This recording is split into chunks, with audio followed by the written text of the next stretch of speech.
Good morning from Carson Park at Eau Claire. Zaleski Sports presents high school baseball. We got a non-conference doubleheader today between the La Crosse Central Riverhawks and the Eau Claire North Huskies.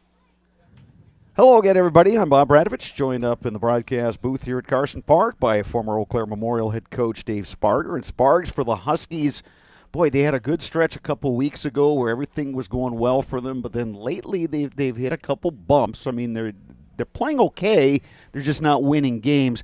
Today's an opportunity to do some good things in a non-conference matchup and then get ready for next week, the final week of the regular season, where they're going to have to take on the Hudson Raiders, the first-place team in the Big Rivers Conference. Yeah, a big challenge next week, like you said, with the Hudson Raiders. They've already locked up the conference title. Now it's just a matter of somebody's going to share it with them. But, yeah, a big week next week, so they're trying to get things going here offensively. When you look back at their last 5 games, they're now 2-3 over the last 5 games.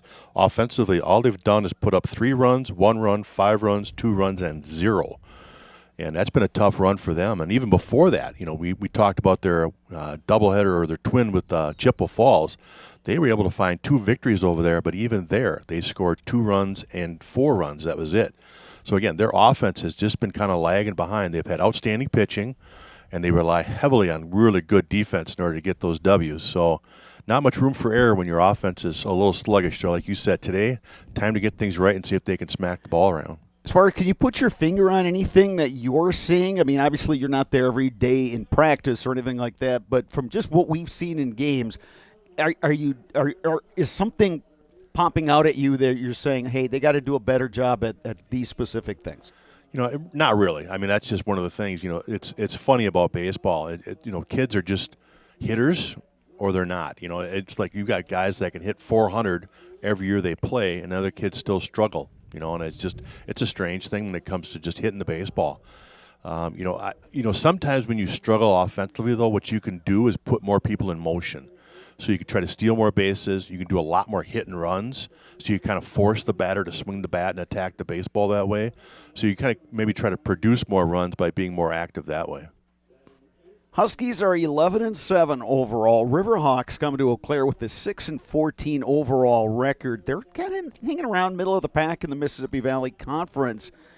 But you look at this central roster, they only have 12 kids here today, so they're going to rely a lot on their starters, and they're going to need their pitchers to go deep in both games here, this doubleheader. Yeah, they're real important list. Every one of those 12 can throw. It's one of those things, like you said, just 12 players, only 3 seniors, and I think that's what's played into their slow start. When you look at the beginning of the season, they were 1-7 out of the gate.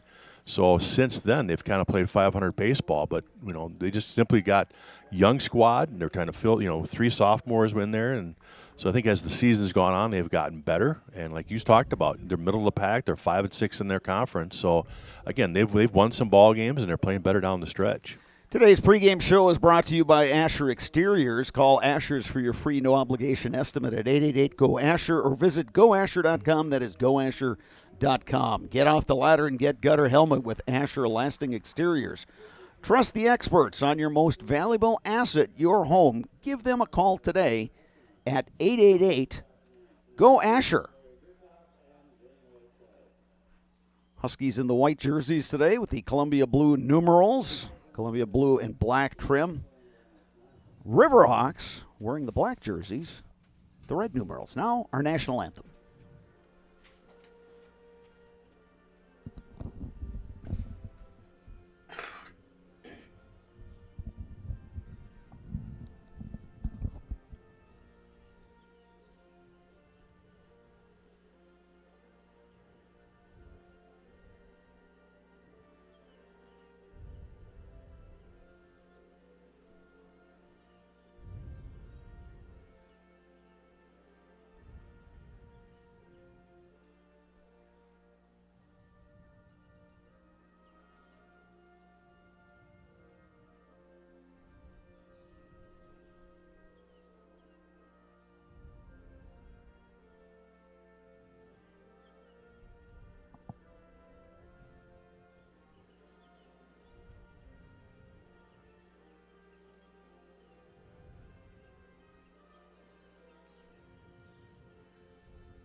North Huskies will have Caleb Moss on the mound today. Jack Gorman is his catcher. Chase Watkins will play first base. Dylan McCracken gets the start at second. Zach Shipman over at third. Ben Metler is the shortstop. Out in left field, it's Aiden Ecker. Tyler Barrows plays center field. Aiden Pankratz is out in right. Logan Hesselman is the DH today for the North Huskies. Riverhawks lineup looks like this.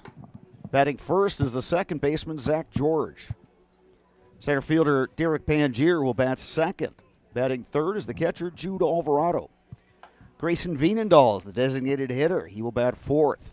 Batting fifth is the third baseman, Aiden Schultz. Eric Ramsier will bat sixth and play first base. Batting seventh, the left fielder, Landon Smith. Batting eighth is Kendon Bishovsky, the pitcher. And Dawson Lappick, the shortstop, will bat ninth. Garrett Van de Zand will be playing right field today for the Riverhawks. Sparks, what are the Huskies going to look at, or what are they going to hope to get today out of the starting pitcher, Caleb Moss? Well, you already talked about it here with La Crosse Central. It's about going a little deeper for you on a non-conference. You know, you'd like to be able to at least get 4 or 5 out of him today so you can save some of the arms. But, you know, that's the great thing about these non-conference matchups. It's an opportunity for younger pitchers to get some innings. So, you know, depending on what the Huskies are looking for, are they looking to get, 4 or 5 guys on the mound today to get some experience? Or are they like, you know what, we've got to save some arms because next week is the last of the conference and we better save them. And so they may want them to go deeper. So it's really kind of a coaching strategy coming into this. And Sparks, you've been in positions like this, no doubt, over your coaching career. So, again, you want to, everybody knows, hey, okay, it's a non-conference game. You're playing Saturday. It's kind of typical what you do during the season is you get those non-conference games in on Saturday. But for the Huskies to play a certain way heading into that final week of the regular season and getting into playoffs, I think is real important for North today. Yeah, they just want to continue playing with solid defense and good pitching. That's got to stay consistent for them. And then they're hoping to just kind of get a little bit more offense generated. They've got their big three. They've got their Watkins and who else am I thinking about here? Watkins, Gorman, and Pankratz have been the big 3 hitters for them. And they've done a nice job hitting the baseball, but the rest of the team needs to help them in order to generate that offense. And so, a great thing about today, Bob, non-conference. It'll be the last non-conference stuff. All the kids get a chance to play today. And that makes it fun for everybody, all the kids, all the players get to enjoy playing a game today and with each other. Ball and 2 strikes to leadoff hitter Zach George. So far, Moss has come out and thrown strikes.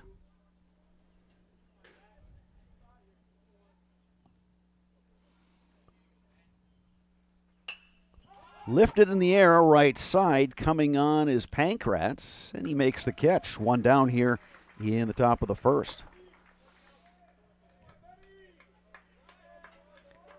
Derek Pangier will step in, the center fielder for the Central Riverhawks.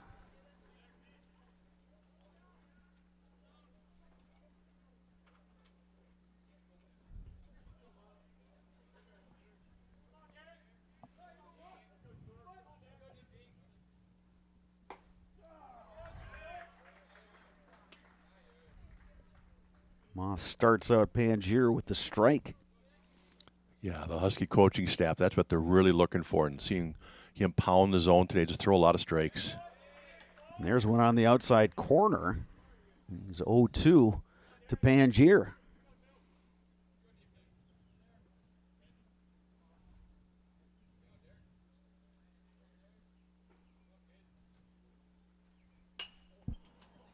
Little looper up the middle. Shortstop Metler ranges over and makes the grab. 2 down here in the first. Real nice change up there from Caleb Moss.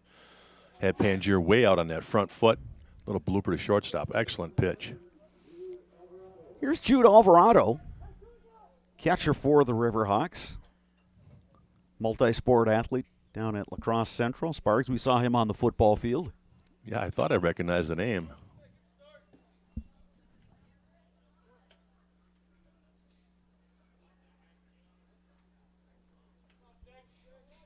No balls and a strike to Alvarado. Breaking ball by Moss. Misses up and in. Ball and a strike. Nice day at Carson Park. We had a couple showers, real light ones, passing through the Eau Claire area. Those, I believe, have all gone through.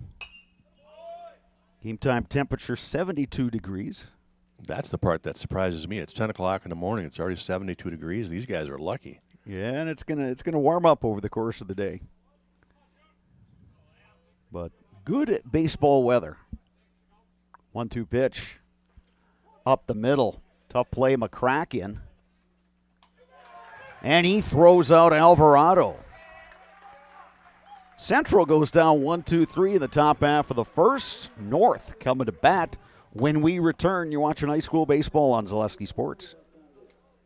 Asher Laston Exteriors is committed to craftsmanship, innovation, and outstanding customer service as Western Wisconsin's trusted gutter and gutter helmet experts. Our highly trained certified technicians can install gutter helmet onto new or existing gutters. Gutter helmet blends in beautifully with your home, can withstand the heaviest of rainfalls, and is backed by a lifetime transferable warranty. Save up to 20% with zero down and no interest or payments for up to 18 months with seamless gutters and gutter helmet. Brought to you by Asher Laston Exteriors. Fleet Farm has everything you need for every season of life. From tending the vegetable garden season to planting 100 acres of crops season. Fleet Farm is your one-stop shop. Whether it's strawberry jam season, cook your walleye season, or his first set of wheels season. Fleet Farm is built for every season.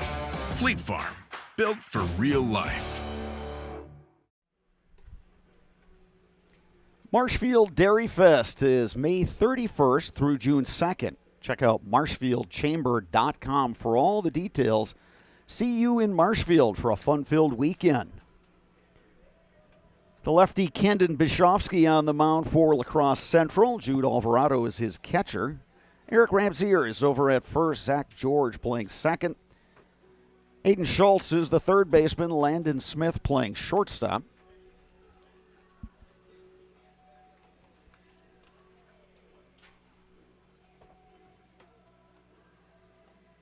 Check that. Dawson Lappick is the shortstop. For the Riverhawks, Landon Smith is out in left field. Derek Pangier is the center fielder. Garrett Van de Zand over in right. For the Huskies, leading off will be the DH Logan Hesselman. Center fielder Tyler Barrows bats second. Aiden Pankratz, the right fielder, bats third. First baseman Chase Watkins batting fourth. Batting fifth, the catcher Jack Gorman. Left fielder Aiden Ecker bats sixth. Ben Metler, the shortstop, bats seventh. Second baseman Dylan McCracken batting eighth. Zach Shipman, the third baseman, will bat ninth for the Eau Claire North Huskies.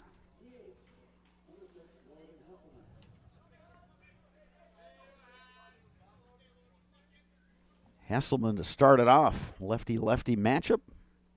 Bishovsky will pitch out of the stretch. Slow breaking ball across for strike one.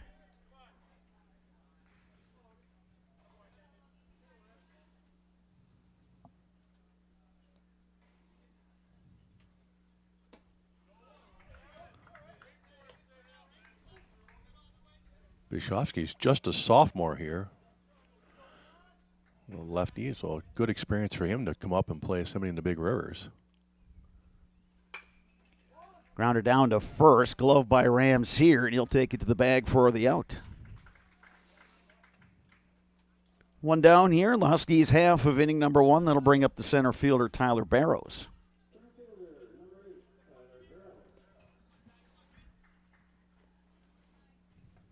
I think these top two hitters in the North lineup are really important, Hesselman and Barrows. If they can get on base consistently, I think that changes the dynamic a lot for 3-4 hitters, Pankratz, Watkins, and then number 5 hitter Gorman. Yeah, it really helps when they can set the table, especially with their speed.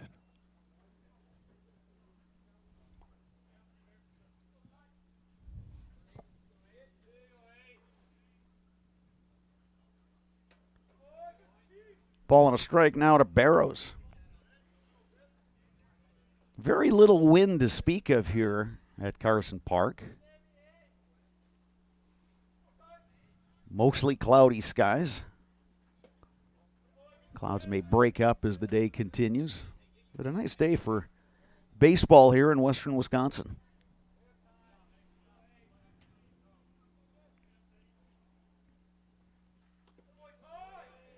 Three balls and a strike to Barrows. Barrows up in the count 3-1 here now. He's got to sit on one pitch in his spot. He's way ahead in the order here. And Barrows works a walk. Bob, you just talked about how it was important for those guys to find their way on, and Barrows did a nice job there of drawing the walk. And you touched on it, Sparks, in our pregame show about, maybe employ that running game to get the offense going here for the Huskies. So we'll see if they have something going here with Barrows. The third baseman Schultz is creeping up, expecting the bunt from Aiden Pankratz. He takes low and inside, ball one. Yeah, it's always a little more difficult with that lefty on the mound, so you can keep that runner at first a little closer. So it'll take the Huskies a bit to see his move. Lifted in the air to center field. Pangier, the center fielder, is there. He makes the catch. Barrows remains at first. 2 outs. Chase Watkins will step in.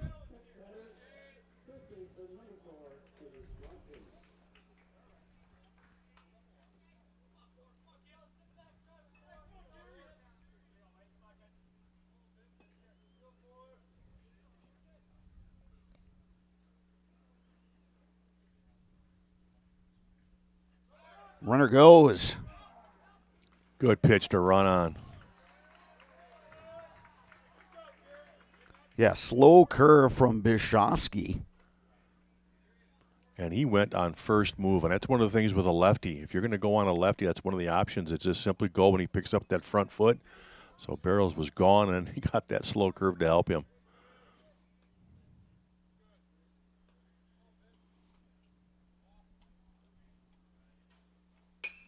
Watkins, base hit to center. Barrows getting the green light. Here comes the throw, not in time.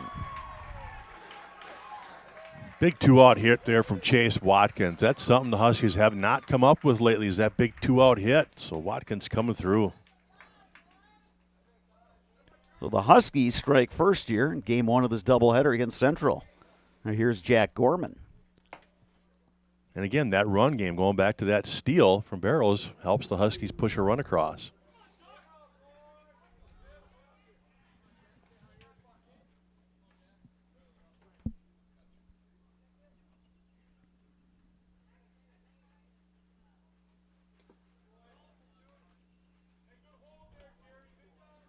That's got to be a good boost for the Huskies, a team that you talked about it, Sparks, that had some issues putting runs up these last couple weeks, but to jump out early here.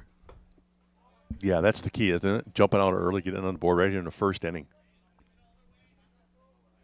Yeah, you get those early runs, and I think it just kind of calms everybody down in the dugout, and you go up to bat feeling confident rather than pressing. Grounded to short. Lappick has it. He'll go the short way for the out.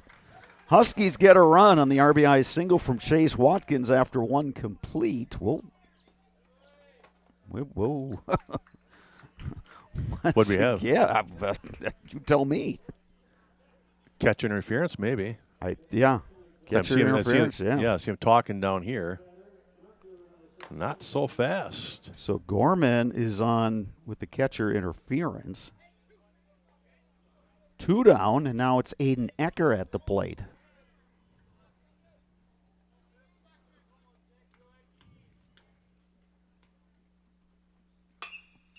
Ecker, right side, first baseman Ramsier is there to make the catch. Now we can tell you that the Huskies have the lead on an RBI single from Chase Watkins, and after one complete, it's Eau Claire North leading La Crosse Central by a score of 1-0. You're watching high school baseball on Zaleski Sports. Join us for Marshfield's Dairy Fest. Friday, May 31st is the Mayor's Breakfast, 5:30 a.m. to 9:30 a.m. At 5 p.m., head to Columbia Park for family-friendly entertainment. Also, enjoy free live music at the Wenzel Family Plaza. Saturday, June 1st, the parade starts at 11 a.m. In the afternoon, the Pie and Ice Cream Social is at Upham Mansion. Nuts Deep 2 will be hosting outdoor beverage garden with live music. For more information, visit marshfieldchamber.com. Why work for Staub Construction? Everybody around you is just family. Everybody seems to bond together and get along good, and they, I believe, truly care about their employees. Staub has a great benefits package. Staub is an employee-owned company that puts a large emphasis on work-life balance. And everybody wants to see everybody succeed. It's a good place to work. Join the team at Staub Construction. Apply now at staubco.com. Herrick and Hart Law Office. They have been on the side of the injured since 1951. Find them at eauclairlaw.com. HS Fence has been serving Wisconsin's commercial and residential fencing needs for the last 18 years. HS Fence, specializing in chain link, vinyl, wood, and ornamental fencing. 4-5-6 in the La Crosse Central batting order. Coming to bat here in inning number 2, Grayson Veenendahl, Aiden Schultz, Eric Ramsier. The scheduled hitters against the lefty Caleb Moss, who worked a 1-2-3 first inning for the Huskies.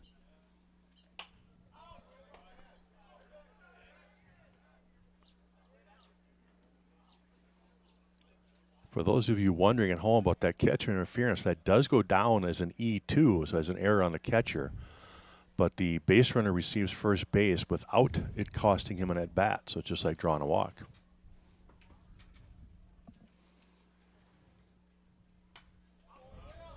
Moss ahead 0-2. I think Moss got that memo, throw first pitch strikes. I guess. He's off to a great start.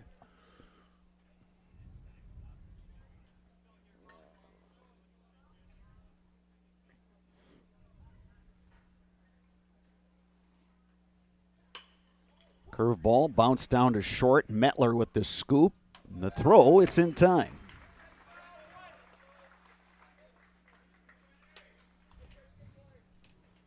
That'll bring up the third baseman, Aiden Schultz.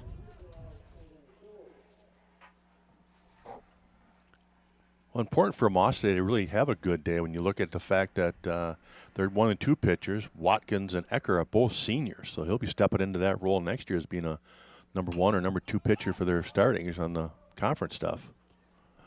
And you're at that point in the season, Sparks, where I think you want to know, okay, who's going to be ready if called upon? Because you know the drill in the playoffs. You know, regular season, you might let a pitcher work his way out of innings. Playoffs, you're not going to do that. If there's a move to be made, you make it. Yeah, and you got to make it quick. You're exactly right. You don't mess around when it comes to the postseason. So with that, you want to know, okay, who can I count on? What's my, what's my daily rotation, let alone what you're going to do, say, like if it's a Tuesday, Thursday kind of situation.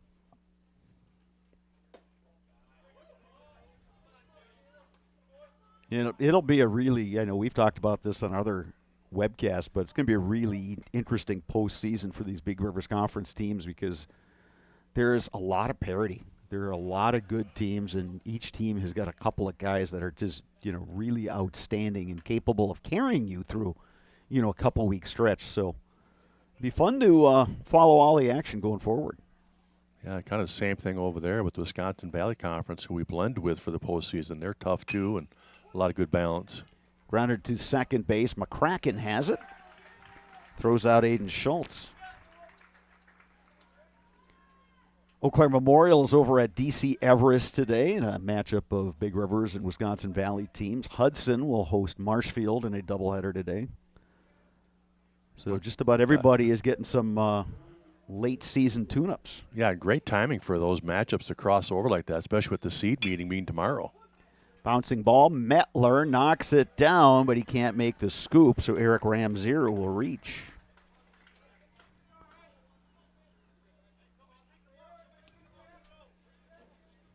I think Mettler had more time there. He probably could have squared, gloved the ball, and then fired it rather than try to do it all in one motion. I would agree with that, yeah. I mean, just a little misplayed here for the first error for the Huskies. Here's Landon Smith. Takes one outside. That's the first base runner for the Riverhawks. Moss had retired the first 5 hitters he had faced.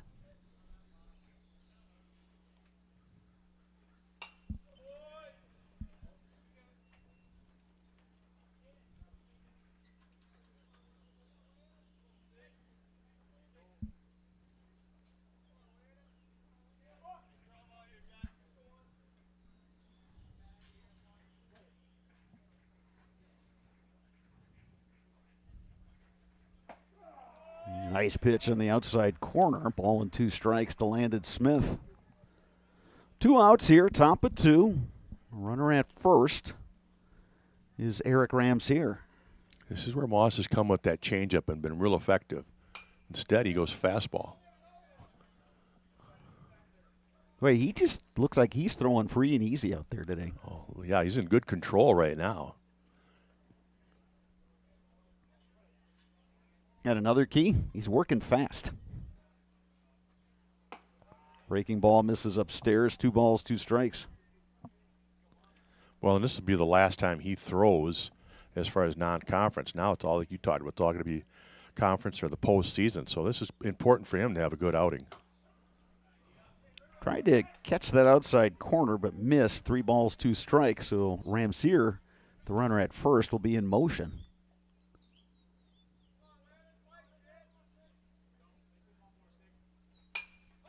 Lifted in the air right side. McCracken, the second baseman, will glove that for the 3rd out. North Huskies will come to bat, bottom 2 when we return. You're watching high school baseball on Zaleski Sports.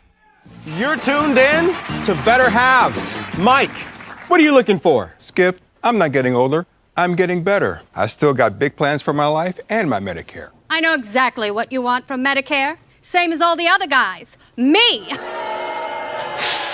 Hey, Mike, I'm Sheila from Security, and I'm just like you. In fact, I'm from your neighborhood, and I've got a Medicare plan that treats you like you. Did it just get better in here? Culligan Water delivers. From your first call, to your first sip, to your first soak. Culligan, give us a tap. The only water that comes with a van.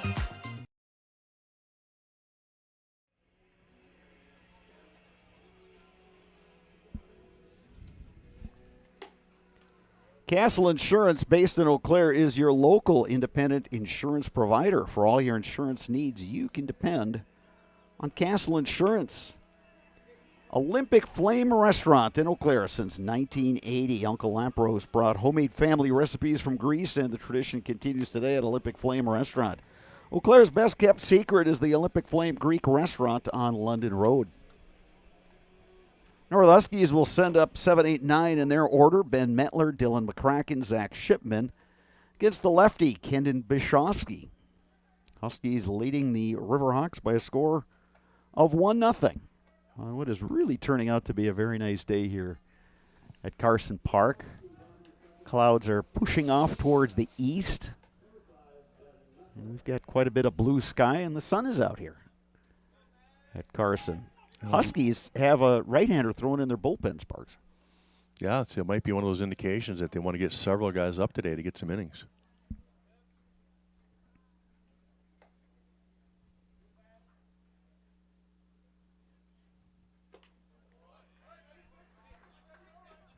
Good curveball thrown by Bishovsky. That just was one of those tempting ones that just kind of hangs out there, and Mettler's like, okay, I'm going to just crush this thing, and then the bottom drops out.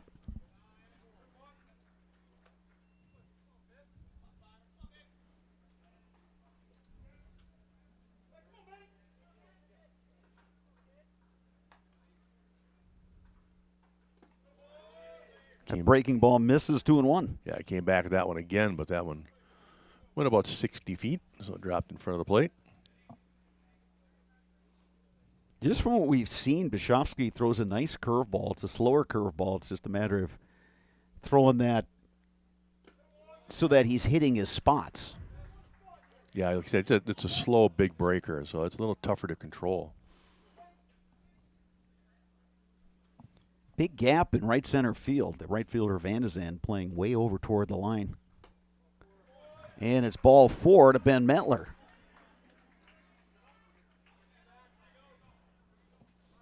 Here's Dylan McCracken.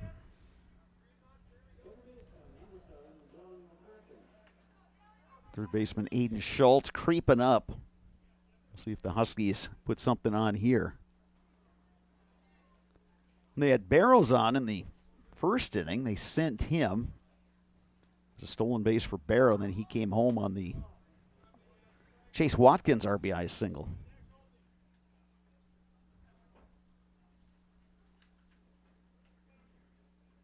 Yeah, we'll see if Coach Fish keeps that on here. See if he gets McCracken the bunt.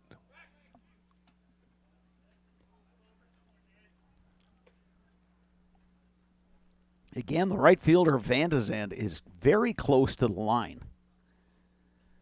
Center fielder Pangier is shading a little bit towards left field, so there's a ton of room in right center. Again, McCracken pulls back, takes a ball. It's 2-0 now. Yeah, good job right there by McCracken. Neither one of those pitches were even close. You can see Bishovsky's a little more concerned with the runner at first now. And there he actually did his stride like he was going to first and then went home and was way outside. Again, McCracken pulls back. Takes an inside pitch for a ball, so it's 3-0. Yeah, he'll be taking a pitch right here to see if they can't get guys on first and second with nobody out.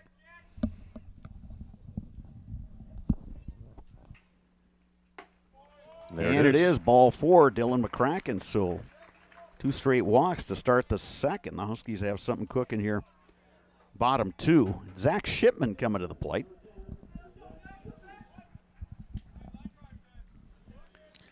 You know, being non-conference, I might be more inclined to let him swing rather than bunt in this situation.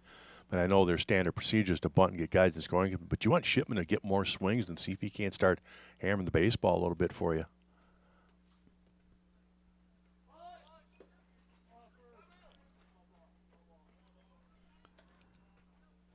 No balls and a strike to Shipman. Yeah, that's an interesting one there, Sparks, because I definitely get the part that, you know, here's a game where you've got an opportunity to get some guys going in your lineup, and you're going to need that going forward. At the same time, you need to work on game situations like moving runners up. And he just took that foul ball off the end of the knob, I do believe. He would have been hit, but he moved the bat and the knob got in the way. No balls, 2 strikes to Shipman. So likely the bunt no longer an option here. Third baseman Schultz is back even with the bag. Good block by Alvarado, the catcher. Good job by Dylan McCracken at first base. The runner, he started taking off, but checked the runner ahead of him and realized he wasn't going, so he hustled back.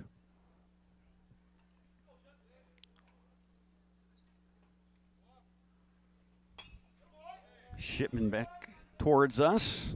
Count remains 1-2.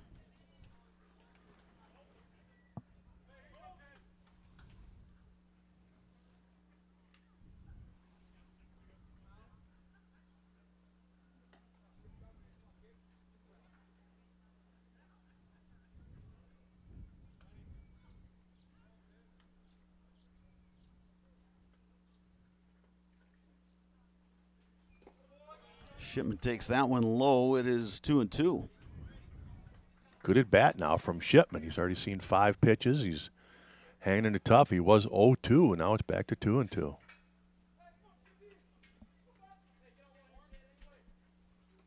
And Shipman, where's that one? Bases are loaded. 2 walks and a hit by pitch. So you're right, it loads them up. Bishovsky, despite giving up that run, was around the plate in the first inning, and for whatever reason, he's not hitting his spots, and We're going to get a mound visit right now.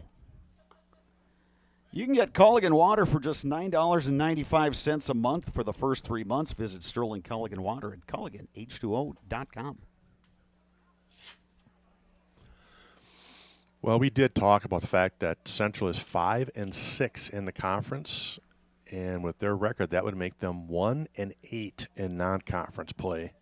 So I've got a feeling it's their pitching depth that kind of lags when it comes to the non-conference stuff. Yeah, exactly.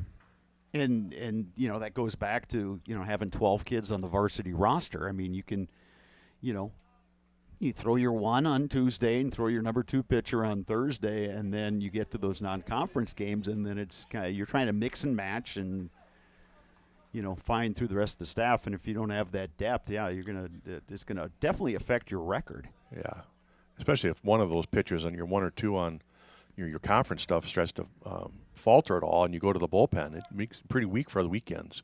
Logan Hasselman now batting with the bases loaded and nobody out. Hasselman 0 for 1 today.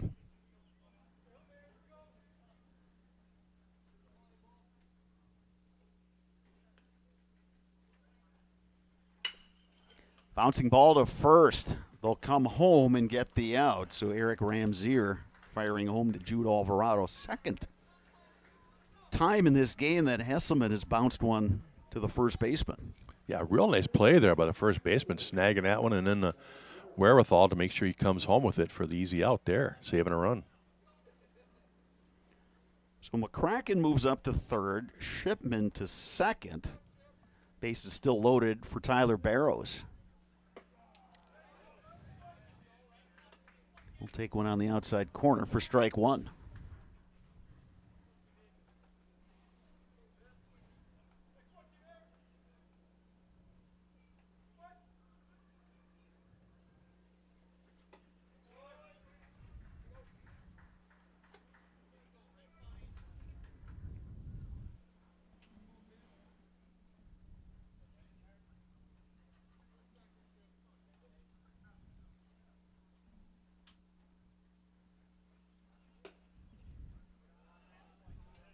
Two balls and a strike, the count on Barrows. Yeah, right now Pishofsky's not showing the command of that curveball. If you're a batter, you are simply looking for the fastball, and that's it.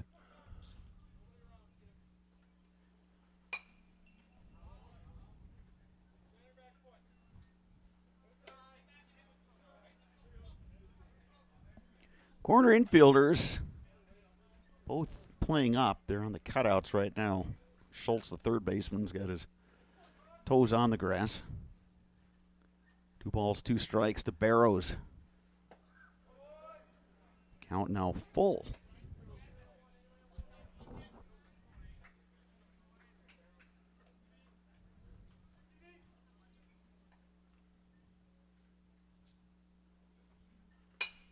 Barrows to right.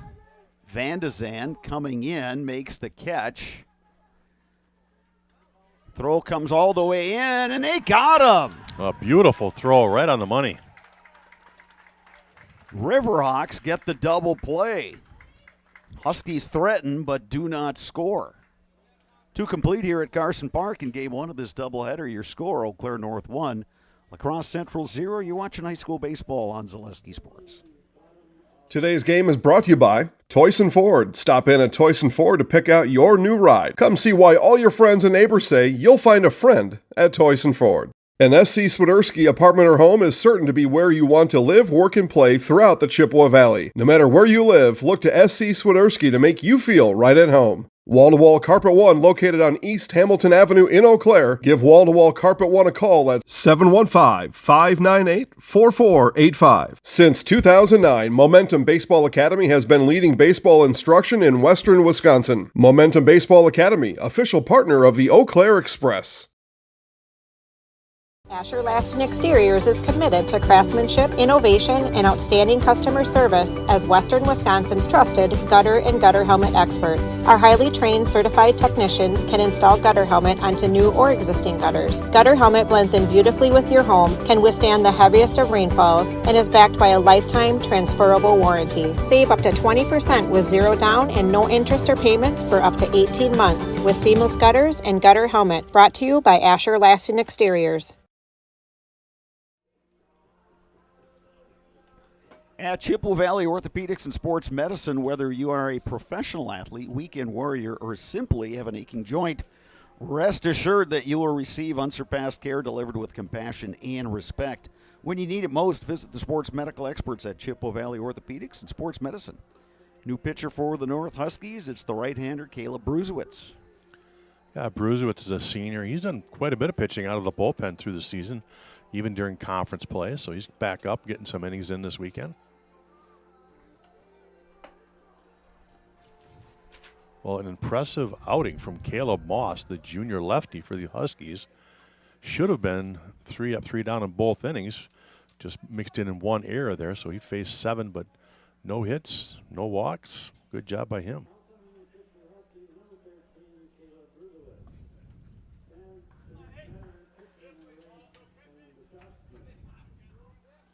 So Kendon Bishofsky, the pitcher, chance to help his cause.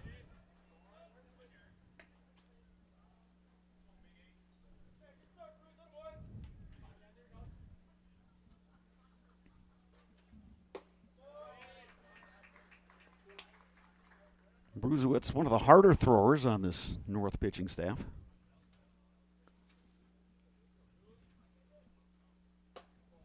And one of the quickest working. We like that. Yeah, and his fielders do too. Yeah.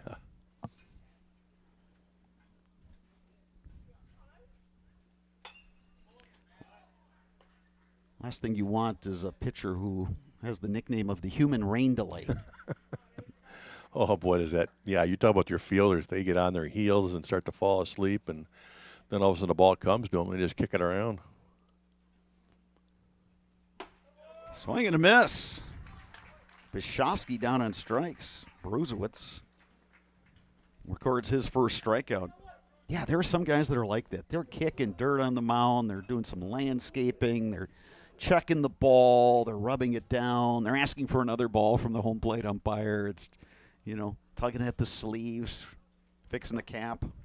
Yeah, that's really why they brought in that pitch clock for the college and professional game. Try to get those guys to speed things up.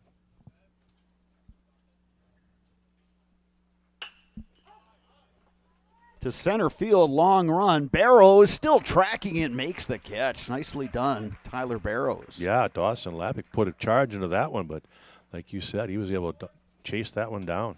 This is one of the better hit balls so far in this game. Lappick made good contact, but Barrows ran it down. Back to the top of the order in Zach George. Through the middle, McCracken, tough play. Got him.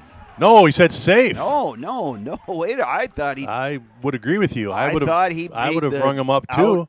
He was about to punch him out, and then all of a sudden he decided to call safe. So given an infield single. Yeah, I like that. I'm with you on that it one. It was right back at Bruzewitz, and he wasn't able to get a glove on it. Tough play for McCracken, who scooped and threw. And yeah, it was a bang play, but from up here, you and I both thought he got him, but we're a little bit of a distance away. We'll say that. Here's Derek Pangier, who's 0 for 1.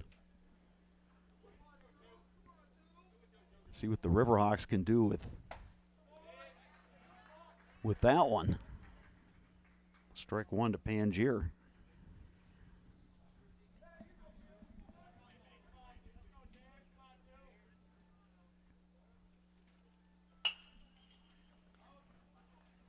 That one drifting toward the fan deck. Boy, we're about 1 week away from the Express starting up, aren't we? Yeah, absolutely. Yeah, the final week of May.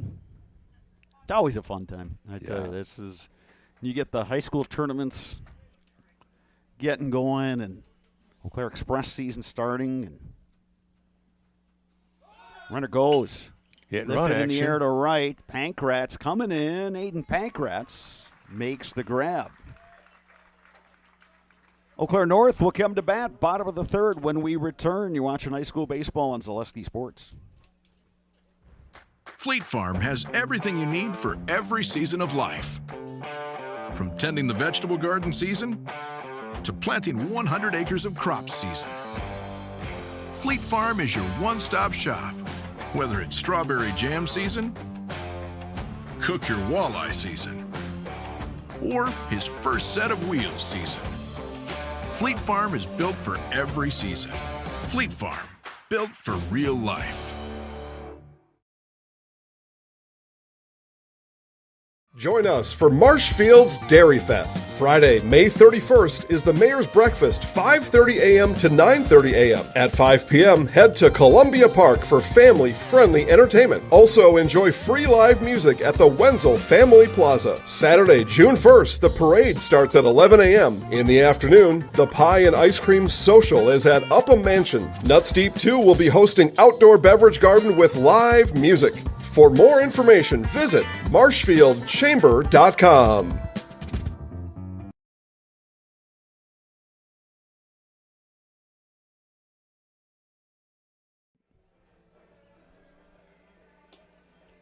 Stop Construction is a premier builder of municipal and industrial water and wastewater treatment systems in the Midwest. Stop Construction, a 100% employee-owned company. Kenton Bischoffsky, the lefty, remains on the mound for La Crosse Central. He has allowed one run on one hit. Riverhawks have committed one error. And the North Huskies will send up 3, 4, 5 in their order. Aiden Pankratz, Chase Watkins, and Jack Gorman. Huskies missed a golden opportunity in the bottom of the second as they had bases loaded and nobody out, unable to get a run across. Yeah, bounced out to the first baseman who came home to get the runner on a force out. And then the 8-2 double play. As the Huskies try to be aggressive and send a guy on a fairly shallow fly ball. Bouncing ball left side, glove by Schultz. Throw across in time. Caden Pankratz is retired. I'm going to bring up Chase Watkins. He's got the lone RBI this game with a single to center field.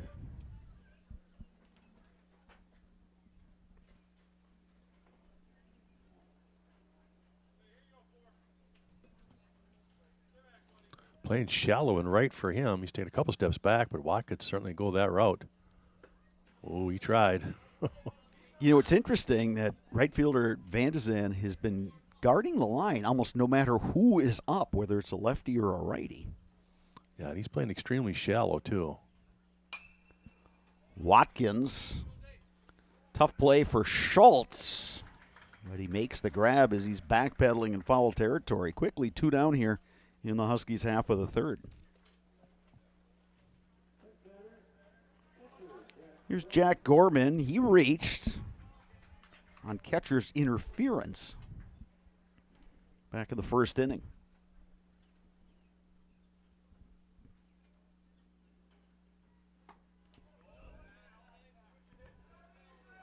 Boy, so many of those Huskies right-handed hitters are taking big swings on that curveball.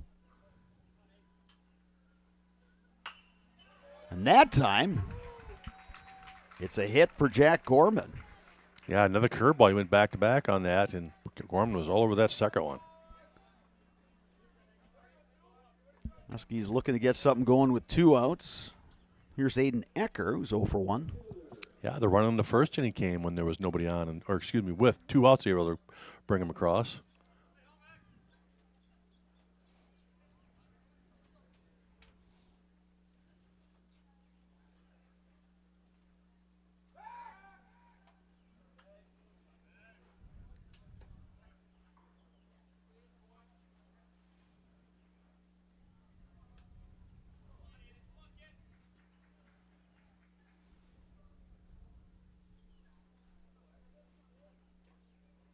Runner goes. Throw from Alvarado, not in time. And it skipped away from the second baseman, Zach George. Yeah, Alvarado actually put a nice throw right on the bag right there, but as the slide came in, Gorman was able to kick that ball out of there. So stolen base for Gorman. 1-0 to Aiden Ecker.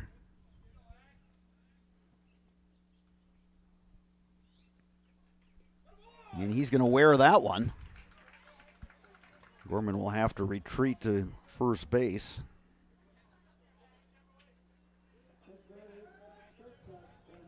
So here's Ben Metler.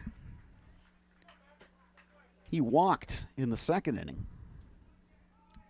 Well, that is the 6th Husky already to reach by either a walk or hit by pitch.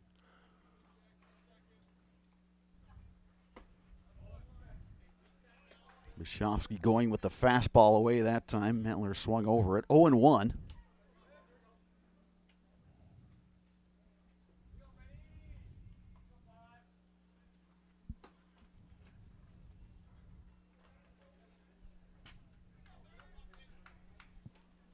Yeah, a lot of guys reaching for the Huskies, and Riverhawks have also committed an error, and yet North is sitting on just 1 run.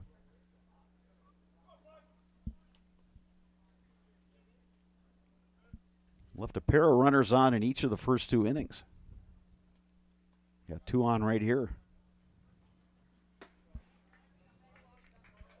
2-1 the count to Ben Metler.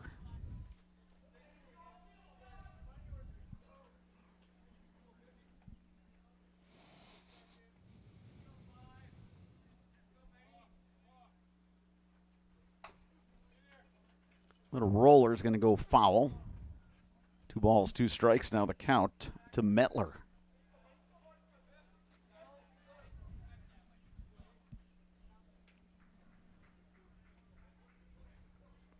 Two balls, 2 strikes, 2 outs, 2 on. Bottom of the 3rd.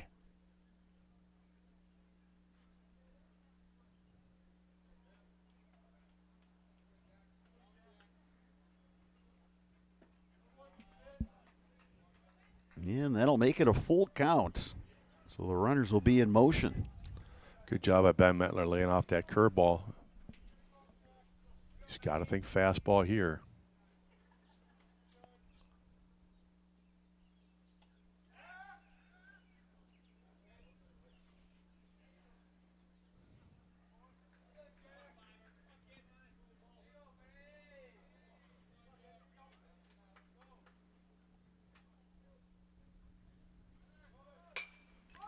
Metler, but it's on the infield, and Zach George will make the grab. 3rd straight inning, the Huskies leave a pair of runners on. 3 complete here at Carson Park. Your score, Eau Claire North 1, La Crosse Central 0. You're watching high school baseball on Zaleski Sports. Why work for Staub Construction? Everybody around you is just family.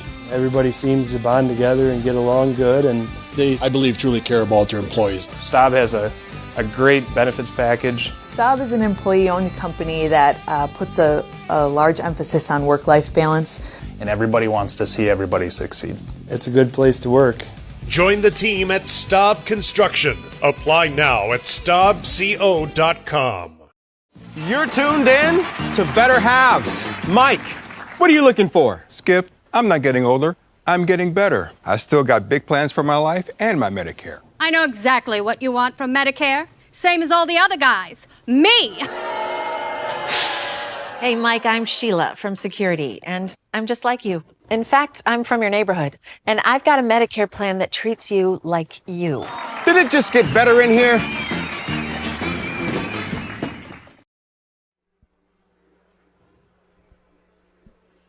Enjoy the benefits of business banking at Security Financial Bank with several options to fit your business. Learn more about business banking at sfbank.com. Top of the 4th here at Carson Park. Game 1, the scheduled doubleheader between the Eau Claire North Huskies and La Crosse Central Riverhawks. Central will send up 3, 4, 5 in their order. Jude Alvarado, Grayson Veenendahl, Aiden Schultz. Against the righty reliever, Caleb Bruzewitz, on for his 2nd inning of work.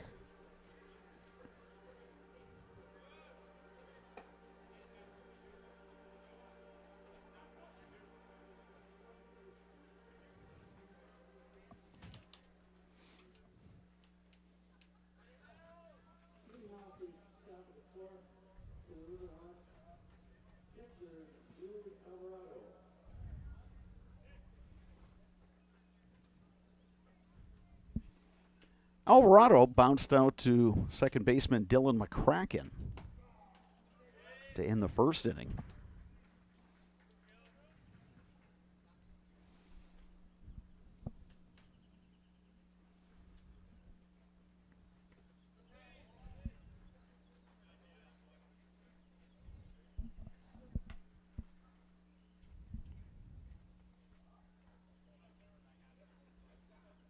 Central had a base runner in the second and one in the third.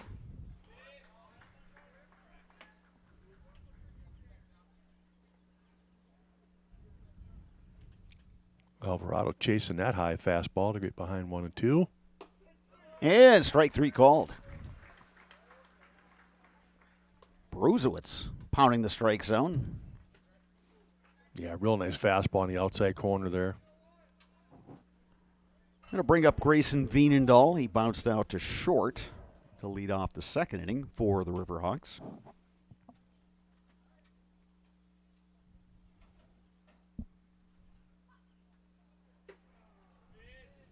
Veenendahl takes a strike on the corner from Bruzewicz, who, like Moss, in the first two innings, North pitchers are just pounding the strike zone today. Yeah, they didn't even come close to walking anybody today. Boy, you talk about a great job of working on a Saturday. You haven't had a whole lot of innings, I'm sure, for a while, and then to come in here, like you said, just start pounding that strike zone. That's great. Moss in the second inning went to a full count on Landon Smith, and that's been it.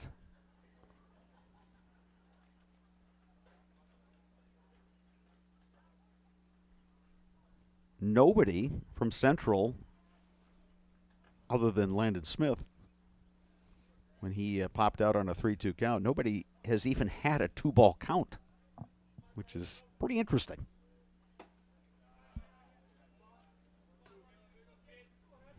Now here's the test of whether the announcer jinx is a thing or not, Sparks.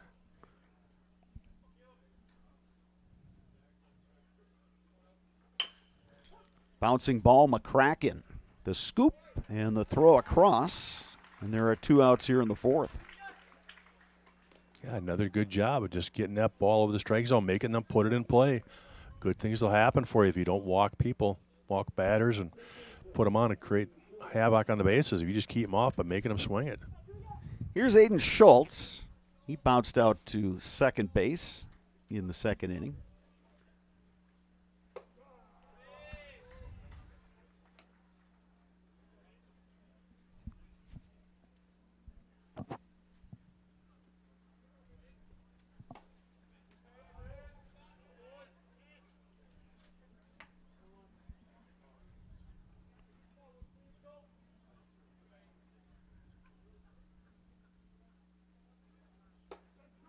And it's ball and 2 strikes now to Schultz.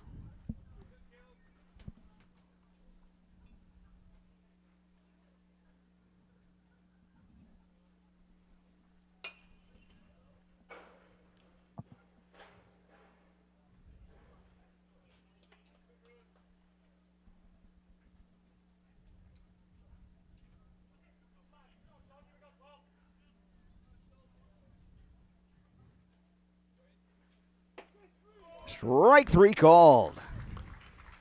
Pair of backwards Ks that inning for Caleb Bruzewicz. North Huskies will come to bat bottom 4 when we return. You're watching high school baseball on Zaleski Sports. Culligan Water delivers. From your first call to your first sip to your first soak. Culligan, give us a tap. The only water that comes with a van. Today's game is brought to you by Toyson Ford. Stop in at Toyson Ford to pick out your new ride. Come see why all your friends and neighbors say you'll find a friend at Toyson Ford. An SC Swiderski apartment or home is certain to be where you want to live, work, and play throughout the Chippewa Valley. No matter where you live, look to SC Swiderski to make you feel right at home. Wall-to-Wall Carpet One, located on East Hamilton Avenue in Eau Claire. Give Wall-to-Wall Carpet One a call at 715-598-4485. Since 2009, Momentum Baseball Academy has been leading baseball instruction in western Wisconsin. Momentum Baseball Academy, official partner of the Eau Claire Express.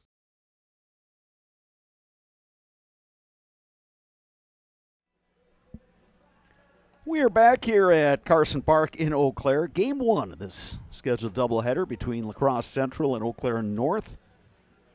North Huskies leading the Central Riverhawks 1-0. Huskies coming to bat here.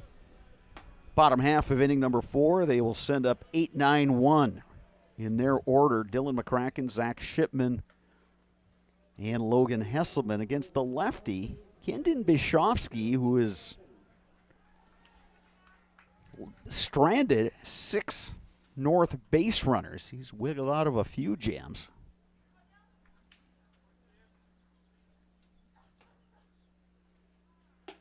Yeah, considering he's only given up 1 run today, and he's had 6 free passes. So usually those come back to bite you more than it has right now in this game. Riverhawks have made defensive plays when they've had to and gotten out of innings that way. Yeah, going back to that bases load nobody out. The good play by the first baseman to come home, and then the fly ball to right, and the right fielder guns him out at home. So you're right, they've made the big plays when they needed it. Big swing by McCracken, comes up empty on that curveball. And that's been Bishovsky's best pitch, that slow curve that he's gotten guys to wave at.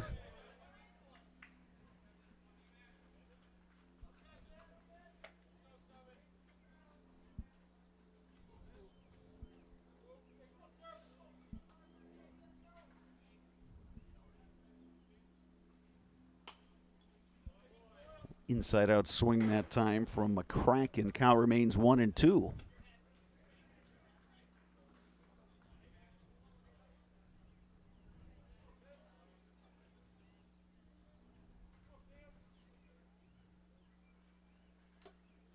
Swing and a miss. And that is the first strikeout today for Kendon Bishovsky. Yeah, a heavy diet of breaking balls right there to McCracken. Here's Zach Shipman. He was hit by a pitch in that second inning.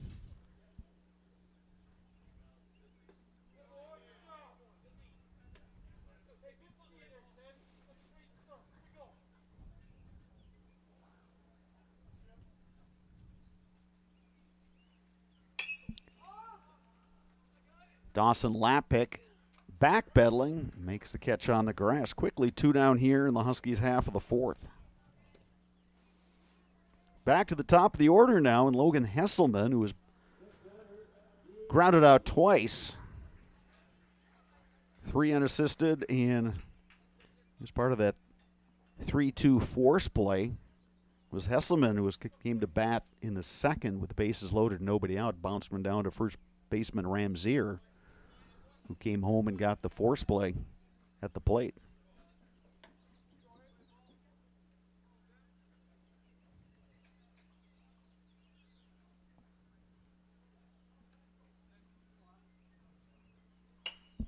Hesselman going opposite field, and that's down for a hit. He takes the turn at first and will hold up there. 2-out single, Logan Hesselman. A good job going the opposite way on that pitch instead of trying to pull everything. All it's gotten him is ground balls to first base. That time he stays in better. Flies it out to left field for the base knock. Here's Tyler Barrows. Walked and scored in the first. Then he hit into that 8-2 fly ball double play in the second.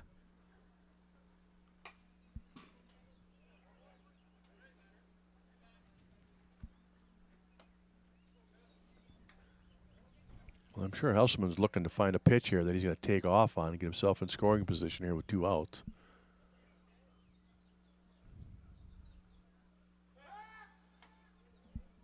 Bishovsky thinking right along with you, Sparks, and the throw over to first. Yeah, Bishovsky's not doubled up yet today. He's not gone over there 2 times in a row, so we'll see if Hesselman goes on first move.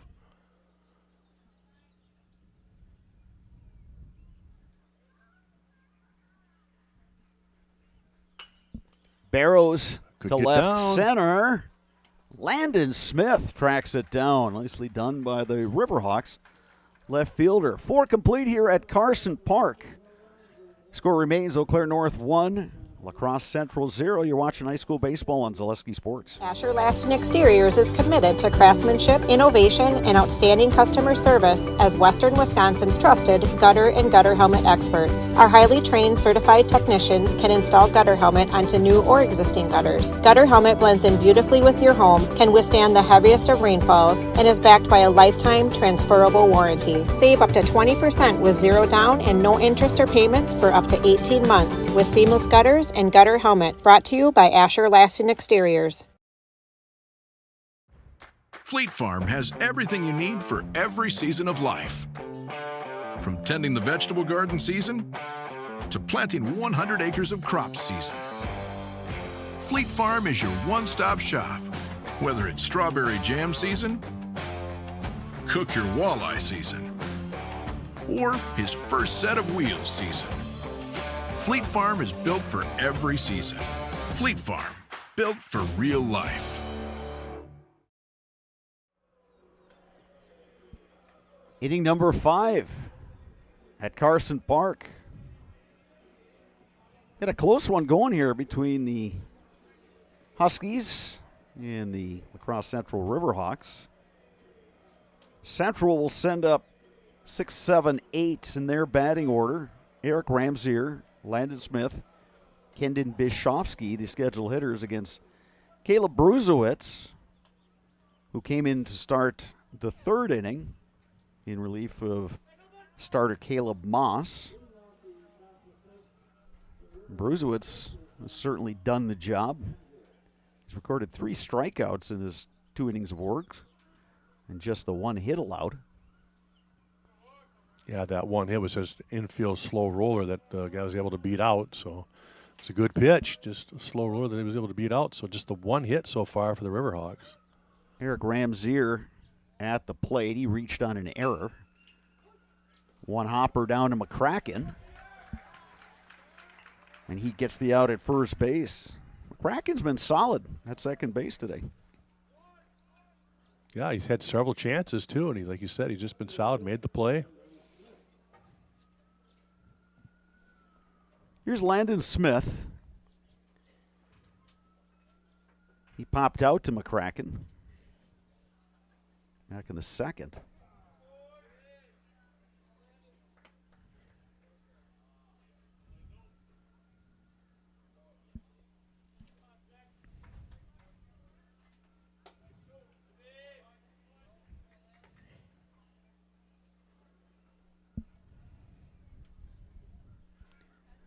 That one ruled a strike.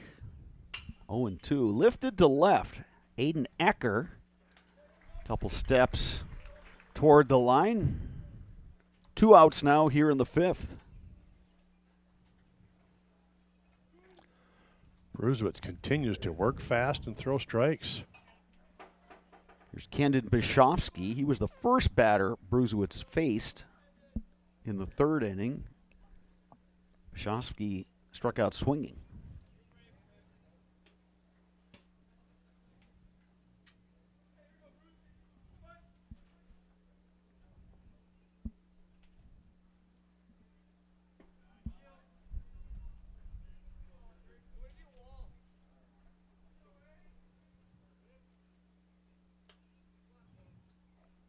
Sparks, that's the first hitter for Central that's had a 2-ball count since Landon Smith in the 2nd inning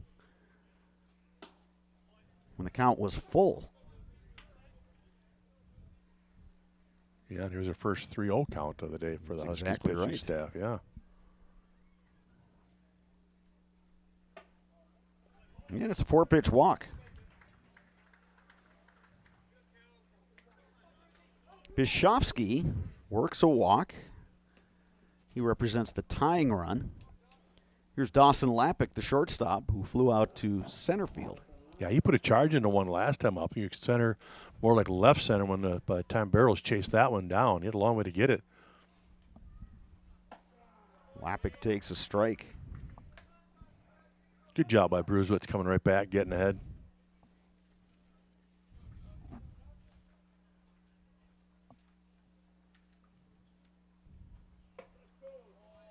And there's a strike right on the outside corner.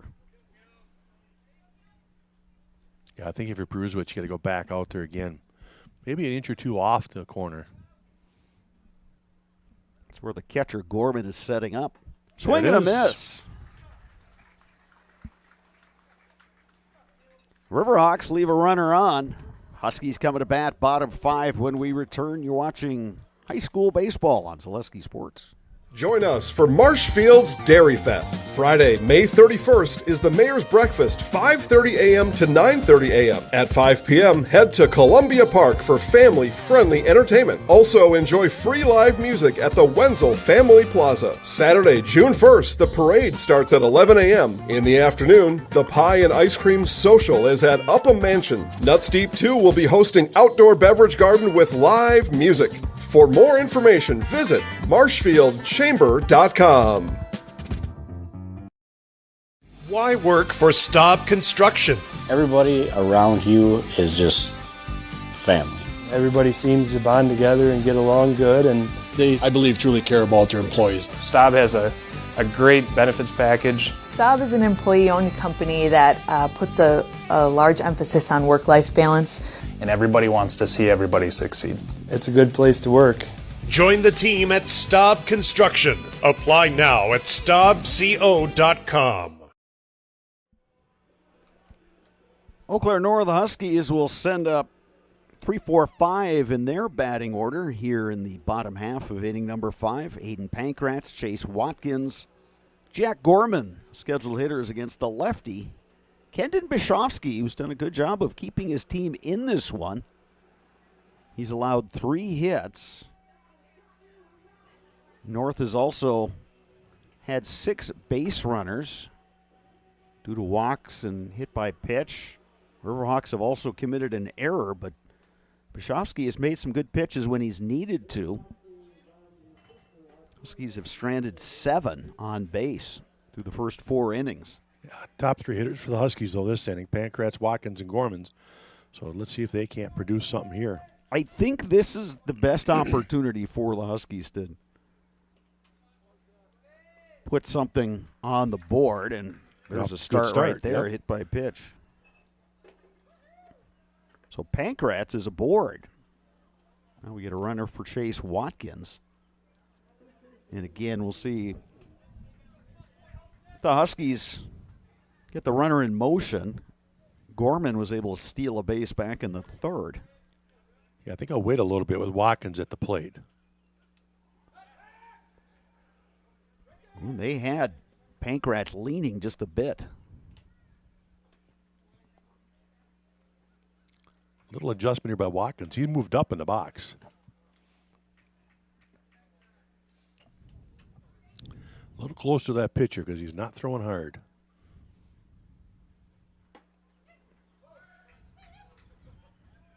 Watkins takes that one up and in.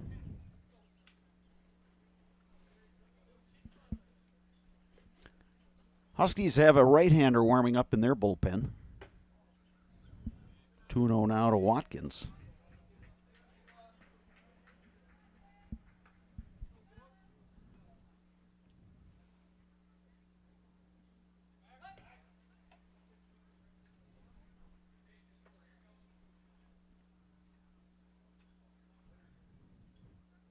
Again, Pankratz getting dirty over there at first base.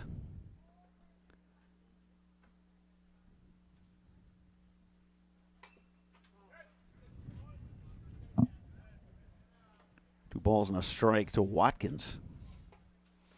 Good opportunity here to do a hit and run. That 2-1 count's pretty much the favored count to do a hit and run. Watkins handles the belt really well. Right fielder Van de Zand, medium deep out there in right. Actually, he's a little on the shallow side. Watkins sends one over there, scooped by Zach George. Wow, that was a and nice play.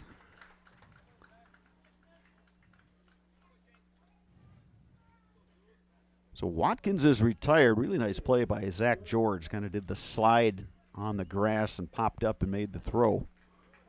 Here's Jack Gorman. RBI situation for Gorman. He reached on catcher's interference in the 1st. Singled and stole a base in the 3rd. Watkins, who was just retired, is now 1 for 3. He did have the RBI single in the first. It's accounted for the only run of this ball game.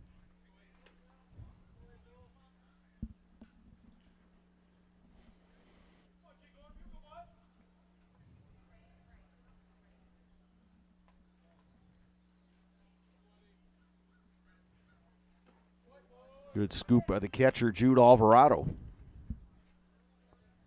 2-0 to Gorman.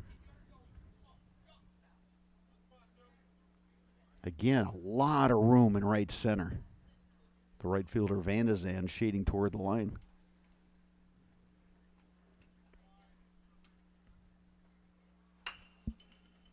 Gorman sends it left side, knocked down by Schultz. No play anywhere. Infield single, Jack Gorman. I'll tell you what, he knocked it down. Didn't have to play at first, but he might have just saved a run. Great job of laying out and knocking that one down. Keeps the runner at second. So, again, double play, first and second. It's all in order, so good job defensively.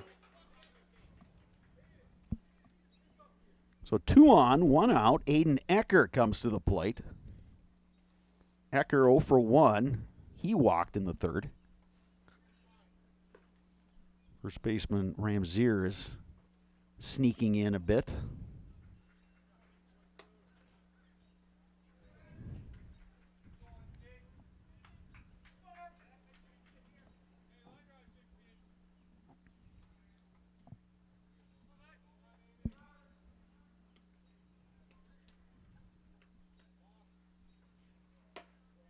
Ecker takes that one up and away, 2-0. Huskies continue to get runners on base every inning so far today.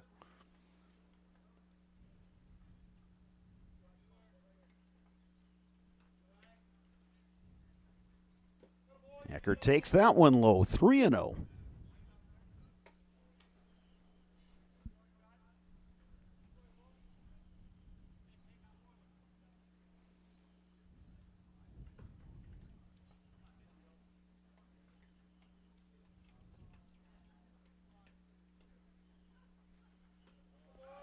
That one skips away. Huskies will have the bases loaded with 1 out.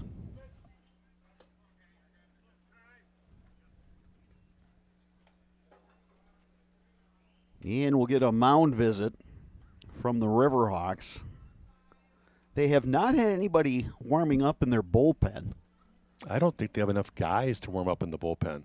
Bob. I think you're right, Spark. Well, I'm looking in their dugout now, and I'm seeing 5 guys down there that look like players, and then 1 assistant coach. Nope, 2 assistant coaches. Yeah, they There's carry a only the 12 pullovers. guys here. Yeah. There's 9 on the field, so there's 3 in the dugout, and that's unless one of those guys is the next one up, then he should be getting loose, right? Otherwise, they're just going to come in with a position player. Yeah, that would be my guess. And a number of those guys that are out there in the field, Lappick, the shortstop being one, are listed as pitchers. You know, but again, I mean, you've likely used your 1 and 2 this week already playing conference games. Corner infielders are in with 1 out. The base is loaded. Mettler takes a ball. Mettler 0 for 1. He walked in the second.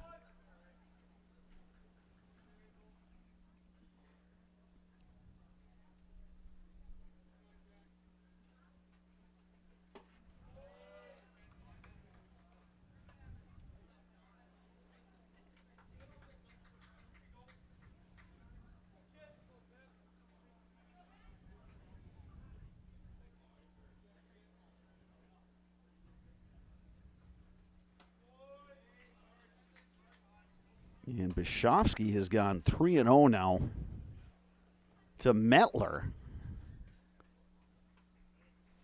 Yeah, none of those 3 pitches were even close to the strike zone. Another 4-pitch walk. Give Mettler the RBI.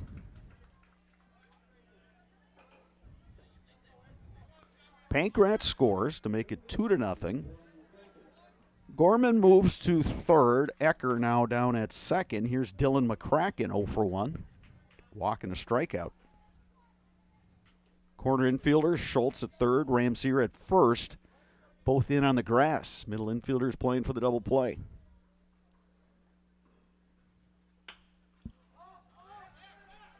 Zach George, the second baseman, makes the grab. Oh, that throw and gets they throw away. it away. And here comes a run as Jack Gorman scores.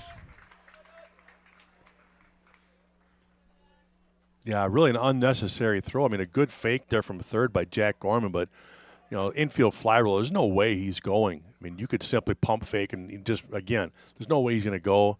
Or you've got a short, make that a long hop for the catcher. You just got to make that a better throw in a better situation right there. And again, the catcher slipped on home plate trying to field it, but an unnecessary error right there by the Riverhawks. Here's Zach Shipman. He lines one to right, coming on Van de Zand, who makes the catch. Huskies leave two, but they score a pair.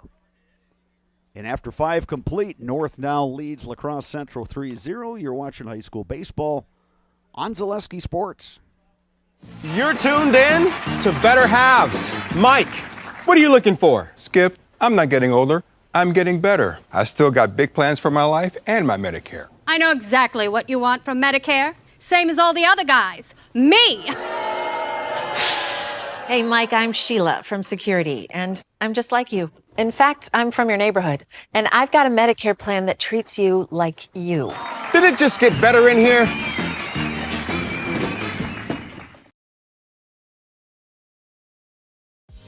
Culligan Water delivers.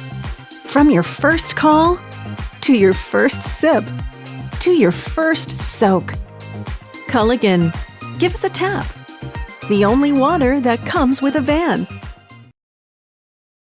We have young new pitcher on the mound for the North Huskies. It's the right-hander Aaron Gust.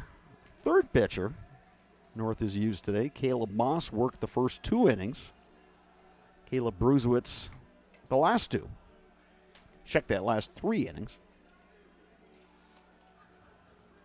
Gust, we've seen him in relief appearance. Hard thrower, mixes in a curveball and a slider.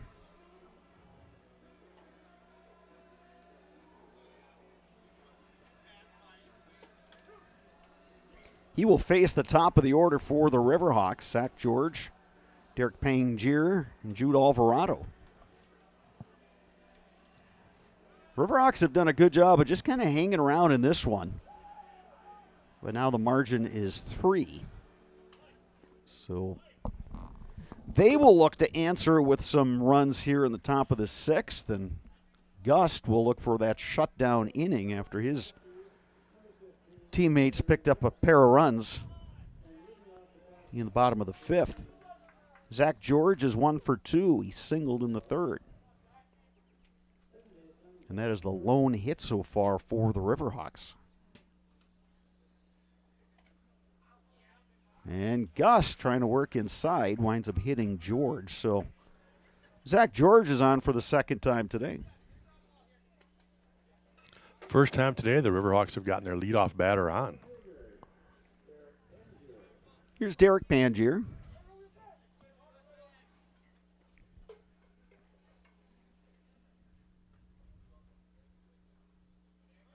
Runner goes.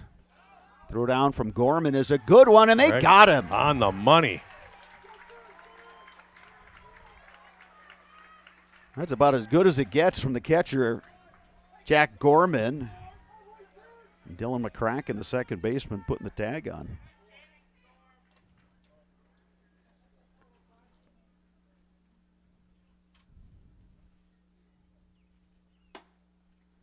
Nobody happier about that than the pitcher, Aaron Gust. Yeah, that's picking up your teammate right there. Yeah, I was wondering if the Riverhawks would put something on, whether they'd go maybe a little hit and run. I mean, you need runs, obviously, but you need 3 to tie. Do have some activity in the Riverhawks bullpen. High chopper, Metler has it, throws, not in time. Pangier runs well, he beat it out. Infield single for him. High chopper over the mound. There was really just one chance. Mettler did everything he could. So here is Jude Alvarado. Batting with a runner on and one out. Alvarado 0 for 2. How big is that caught stealing now? You would have had first and second and nobody out. Gust delivers a strike.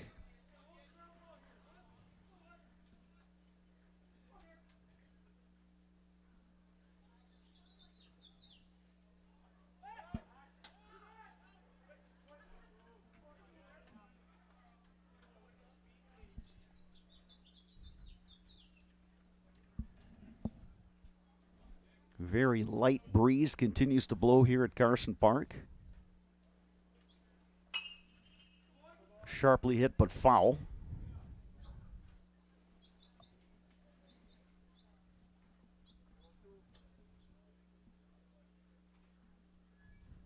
No balls, 2 strikes.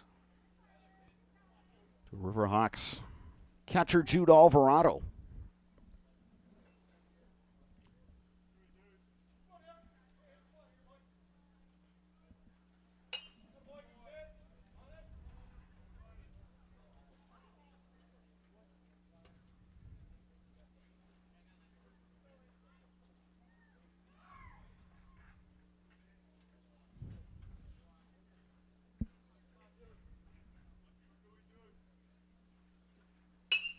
Line to right. Pankratz near the line. Can't make the grab. Good effort out there. He had it in his glove, but when he landed, it came out. Almost a spectacular diving catch and right. Pangier, the base runner, had to hold up. And when the ball bounced free, he took off. And by that time, Alvarado was already kind of making the turn down there at first. So if there's good news for the Huskies, it's that the runners will stay at first and second. Double play still in order, but here's Grayson Veenendahl, represents the tying run at the plate. Well, you bring up a good point there, Bob. If Pangier reads that better, kind of gets maybe more of a lead in case that drops, he could have made it to third. And you were talking about Alvarado might have been able to make it to second. Swing and a miss. Gust has Veenendahl in an 0-2 hole. Yeah, tough play no matter what, because Pankratz was making a beeline for that shallow pop-up. Swing and a miss. Gust gets the strikeout. 2 down here in the 6th. Yeah, big strikeout right there. Went right after him. 3 straight fastballs. Put all 3 of them by him. Here's Aiden Schultz, 0 for 2 today.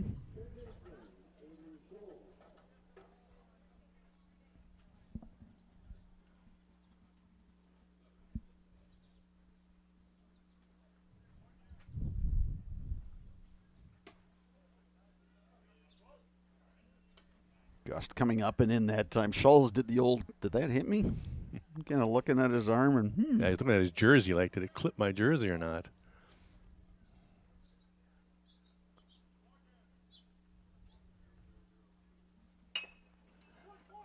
Check swing roller down to first. Watkins will take it for the 3rd out. Riverhawks threaten. They do not score. Huskies will come to bat bottom 6 when we return. You're watching high school baseball on Zaleski Sports. Today's game is brought to you by Toyson Ford. Stop in at Toyson Ford to pick out your new ride. Come see why all your friends and neighbors say you'll find a friend at Toyson Ford. An SC Swiderski apartment or home is certain to be where you want to live, work, and play throughout the Chippewa Valley. No matter where you live, look to SC Swiderski to make you feel right at home. Wall-to-Wall Carpet One, located on East Hamilton Avenue in Eau Claire. Give Wall-to-Wall Carpet One a call at 715-598-4485. Since 2009, Momentum Baseball Academy has been leading baseball instruction in western Wisconsin. Momentum Baseball Academy, official partner of the Eau Claire Express. Asher Laston Exteriors is committed to craftsmanship, innovation, and outstanding customer service as Western Wisconsin's trusted gutter and gutter helmet experts. Our highly trained certified technicians can install gutter helmet onto new or existing gutters. Gutter helmet blends in beautifully with your home, can withstand the heaviest of rainfalls, and is backed by a lifetime transferable warranty. Save up to 20% with zero down and no interest or payments for up to 18 months with seamless gutters and gutter helmet. Brought to you by Asher Laston Exteriors. Welcome back to Carson Park. Bottom half of inning number 6. Kendon Bischoffsky, the sophomore lefty, remains on the mound for La Crosse Central, even though the Riverhawks had some activity in their bullpen last inning. Huskies will send the top of the order up. Logan Hesselman, Tyler Barrows, Aiden Pankratz. So this is 4th time through the order for the Huskies. Yeah, they've had 9 free passes so far today, and that's why they're able to get through the order and get to the 4th time up here just in the 6th inning. But with those 9 free passes, they've only been able to put 3 runs so far. They've kind of missed those opportunities to put up some big numbers today. But, again, they'll go to work here at the 6th with the top of the order to see if they can tack on. Hesselman 1 for 3. Singled his last time up in the 4th.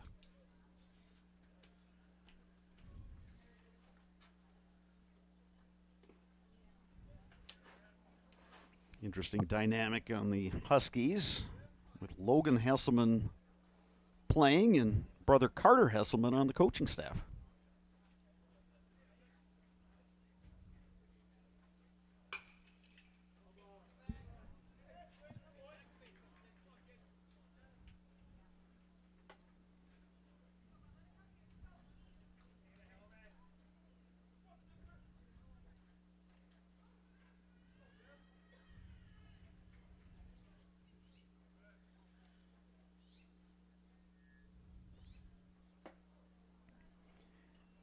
There was a 12-year difference between myself and my older brother, Sparks, so I didn't really mind getting advice from the older brother. Well, up to a point.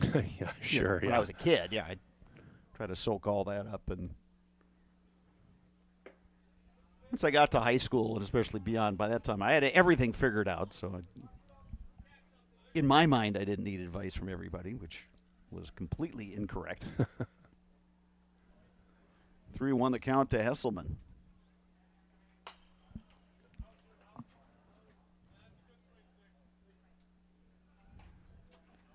But yeah, sometimes you get that even if the brothers are close in age, either they're best buds or they're constantly arch rivals. Squabbling. Yeah. Yeah. Yeah, my brother and I were 10 years apart, but he was out of the house before I really got going on all the athletic stuff, and he just was never around, so it was easy for me. Yeah, kind of the same for me too. His brother had off to college and into the military, and yeah, my brother was working too hard trying to be an engineer. He was too smart, and I was busy with all the sports. 2 different avenues. It all works out. Yeah. Lifted high in the air to center. Derek Pangier now moving in, makes the one-handed grab.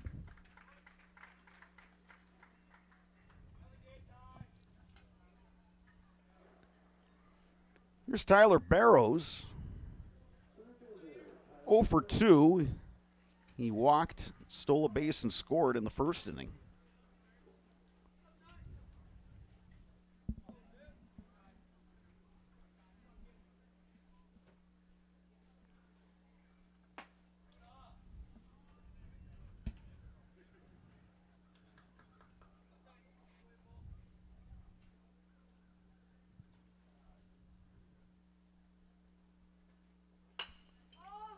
Another one lifted to center. Pangier coming on, and he makes another one-handed grab. Seemed like that one had a chance to drop, but it just kind of hung up there for him. Again, good wheels in center. So now with 2 outs, here's Aiden Pankratz. Pankratz 0 for 2. He was hit by a pitch to start the 5th inning, came around to score. Boy, if Bischoffsky can go 6, it'll really help him out for game 2. And he will. Derek Pangier will take all 3 putouts in the bottom half of the 6th. 6 complete here at Carson Park. Eau Claire North will look to pick up the win here as we move to the 7th inning. You're watching high school baseball on Zaleski Sports. Fleet Farm has everything you need for every season of life. From tending the vegetable garden season to planting 100 acres of crops season. Fleet Farm is your one-stop shop. Whether it's strawberry jam season, cook your walleye season, or his first set of wheels season. Fleet Farm is built for every season. Fleet Farm, built for real life. Join us for Marshfield's Dairy Fest. Friday, May 31st is the Mayor's Breakfast, 5:30 a.m. to 9:30 a.m. At 5 p.m., head to Columbia Park for family-friendly entertainment. Also, enjoy free live music at the Wenzel Family Plaza. Saturday, June 1st, the parade starts at 11 a.m. In the afternoon, the Pie and Ice Cream Social is at Upham Mansion. Nuts Deep 2 will be hosting outdoor beverage garden with live music. For more information, visit marshfieldchamber.com. Last call for La Crosse Central as we move to the 7th inning of Game 1 in this doubleheader. Riverhawks will send up 6, 7, 8 in their batting order. Eric Ramsier, Landon Smith, Kendon Bishovsky, the scheduled hitters, against Aaron Gust, the third pitcher used by the North Huskies today. Gust gave up a pair of singles last inning. He also hit the first guy he faced, but then catcher Jack Gorman threw out Zach George, I should say. Then the 2 singles, but then Gust came back with a strikeout and a bounce out. Here's a little roller, tough play. Shipman throws across in time. Yeah, good job by Shipman not rushing that. Kind of take it on the side, gather, make a good hard throw across the infield. Well played. 1 pitch, 1 out. Here's Landon Smith. He is 0 for 2.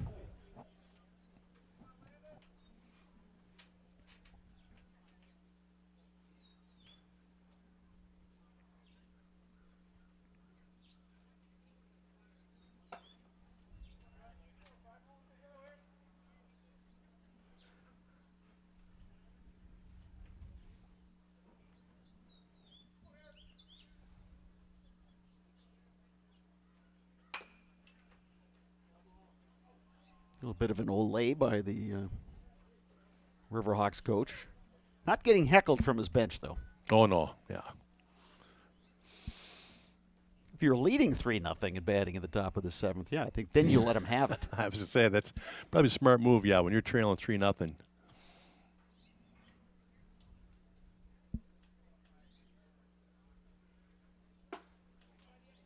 2 balls, 1 strike now to Landon Smith.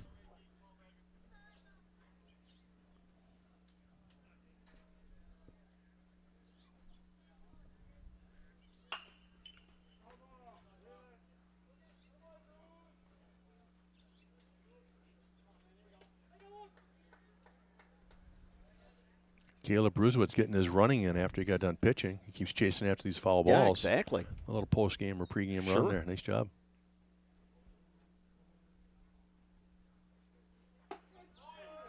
Strike 3 called. Second strikeout for Aaron Gust. So that'll leave it up to Kendon Bishovsky. 0 for 1. He walked his last plate appearance. Bishovsky, gutsy performance on the mound today. Huskies had a ton of base runners, but Bishovsky limited North to just the 3 runs.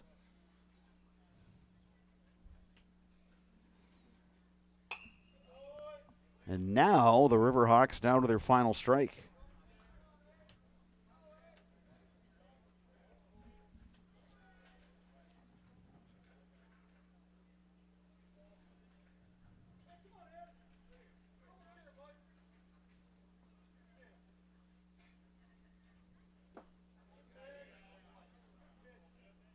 Ball and 2 strikes.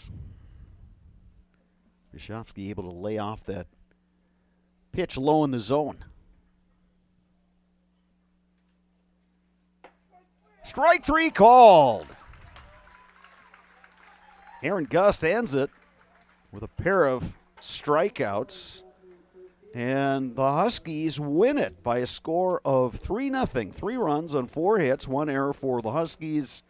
For the Riverhawks, no runs on 3 hits, 1 error for Central. North did enough in this game to get the win, Sparks. They got the pitching performance out of 3 different guys. Pretty clean game in the field.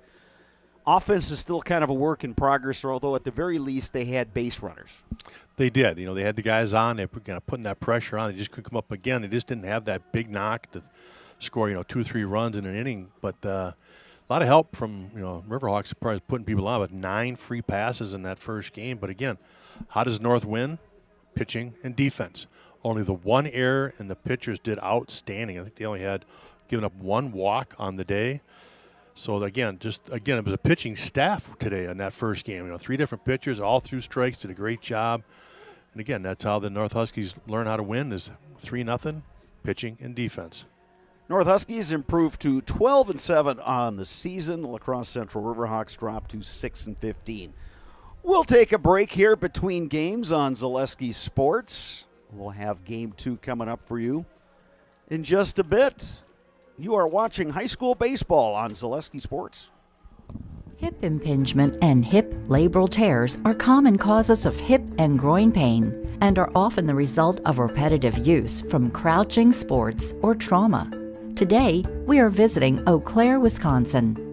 Dr. Carlson, a partner with Chippewa Valley Orthopedics and Sports Medicine, is in the forefront of using a newer procedure called hip arthroscopy, which allows minimally invasive access to a joint and treatments to problems never addressed before. Using hip arthroscopy, Dr. Carlson is able to repair tissue without dislocating the hip and without replacing it. Hip arthroscopy is where a surgeon takes a camera on the end of a long wand, which we call a scope, and through a small poke hole incision in your skin, delivers that scope into a joint. In this particular case, we're talking about hip arthroscopy, where that scope would be put in the hip joint. The hip joint first has to be dislocated or the ball and socket pulled apart. When that's pulled apart, we can access the joint and look around and do the work we're talking about doing. Once inside the joint, through other portals, we call them, those poke holes that we use to access the joint, we can use other instruments, again on the end of a long wand, to perform the work inside the joint. Things like repairing the cartilage rim of the socket, called the labrum, fixing cartilage defects or problems on the head of the ball or the lining of the socket, repairing tissue around the hip, such as ligaments or capsule, repairing tendons that attach to the hip, or releasing them if need be, depending on the particular problem. Dr. Carlson's goal is to eliminate the segment of untreated patients or patients with delayed treatment who have curable hip pathology, educating potential patients and their providers that these symptoms are not things they need to live with, or that they are not from their back or groin pulls or early arthritis. Few orthopedic surgeons are operating on hips through a scope because it is a newer and technically difficult surgery. Therefore, certain diagnoses may be missed by physicians not familiar with these newer treatment options. Patients I see with hip joint pain that can be fixed and not just replaced can range from their mid-teens or younger teens to 50, 60 years old. In the past, patients who had labral tears in their hip were told that they may have some pre-arthritis or an early arthritic problem. They may be told that they were just prone to frequent groin pulls in the sport of their choice. And taking some time away from their sport, they may sometimes be able to return to the sport with just continued pain. And fortunately now, with our knowledge of the concept of labral tears and our ability to treat that problem, we can take people who are otherwise just waiting 20 years to undergo a hip replacement, or just feeling that they can't ever participate in that activity because they'll just keep getting groin pulls. We can take that person, we can make them better, we can fix their problem, we can bring them back to their sport and allow them to continue to develop as an athlete or as a worker or whatever particular activity they're trying to do where that hip is affecting them. Chippewa Valley Orthopedics and Sports Medicine has been committed to the healthcare needs of patients in western Wisconsin for over 45 years. Their success and reputation as an outstanding orthopedic clinic can be attributed to the teamwork of their friendly, knowledgeable physicians and staff. Here at WIAA Orthopedics and Sports Medicine, we have 12 partners, orthopedics, neurosurgery, non-operative spine, and foot and ankle. We really pride ourselves in listening closely to the patients and hearing what they're saying, spending a lot of time engaging in the conversation of what is really bothering that person. After meeting with the patient, Dr. Carlson determined that his difficulties had all been related to painful hip impingement. It was incredibly important for me to meet with a doctor that understood sports and athletics and kind of just how I wanted to continue that lifestyle instead of just kind of shutting it down. So meeting with someone like Dr. Carlson was incredibly important to me because he understood how I still wanted to be active after a surgery and still wanted to maintain my daily lifestyle. While visiting with Dr. Carlson, we learned that he grew up skiing and continues to ski competitively across the country and also enjoys hunting, fishing, and hiking. He is passionate that his patients' goals are his goals. Whether it is getting them back to playing with their kids, working aggressively, or competing in sports, his patients are more active and enjoy their lives. When I see those people so happy with themselves, so happy with their decision to have this fixed or to go through this process, as scary as it sometimes is, if you don't know what's on the other side, it's so satisfying for me.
Welcome back to Carson Park in Eau Claire.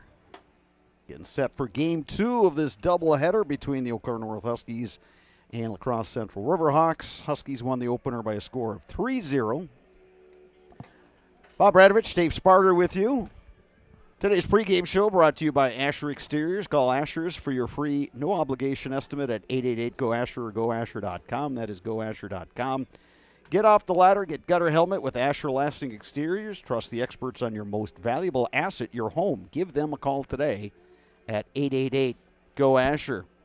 Spargs, Huskies did just enough in Game 1 to get that win. What can we look for here in Game 2? Well, pretty much the same thing. I guess, the first thing in their mind is they want the W. They want to make sure that they're playing their good baseball, getting the wins here late in the season. So I don't see much changing. They want that good pitching and good defense, which right out of the gate gets a base hit for Central. So Zach George aboard on the bouncing ball that snuck through on the left side. So George is aboard. And here's Derek Pangier. On the mound today for the Huskies is Ben Metler. We know he's got a strong arm. He's normally the shortstop for North. This is the first time we've seen him in the games we've done, those Sparks. Yeah, it is. So it might be a while since he's thrown. So, again, just important for the Husky staff is just to keep throwing strikes and making them swing the bat and put it in play. Derek Pangier takes a ball from Metler.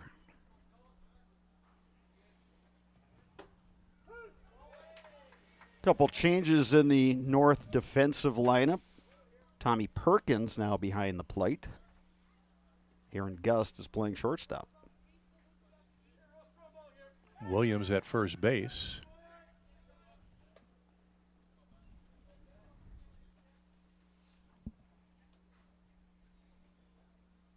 Twitchell out and left. So, yeah, like we said, they're going to use everybody today, and everybody's going to have a chance to get out there in the lineup and play a little bit. And that's Bruzewitz down there at third.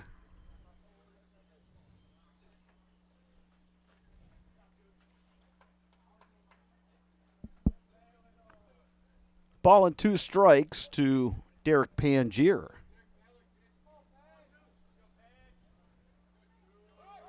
Runner goes. Throw from Perkins, not in time. One out here in the first. Zach George now down at second base after the steal, and here's Jude Alvarado.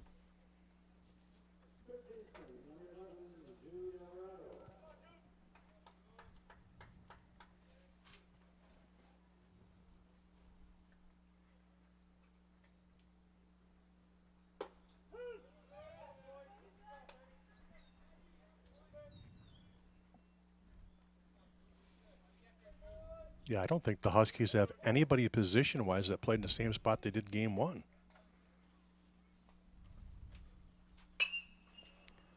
To right field. And caught. Out there by Maddox Gertz.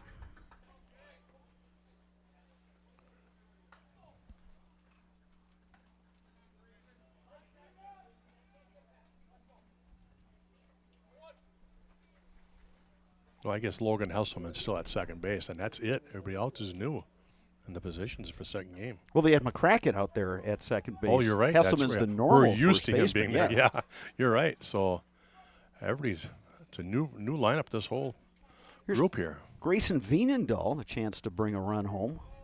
George able to get to third on that fly ball out.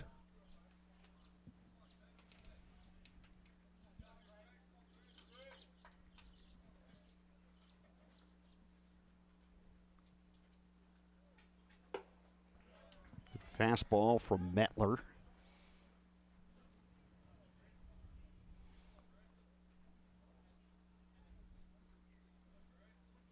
Ball and a strike on Veenendahl.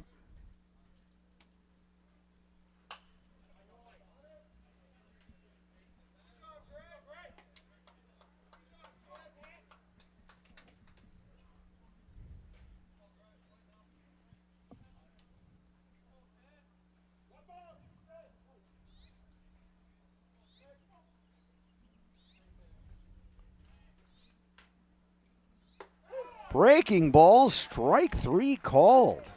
Impressive first inning for the pitcher, Ben Metler. Riverhawks get a runner to third, but can't bring them across. Huskies coming to bat, bottom one when we return. You're watching high school baseball on Zaleski Sports.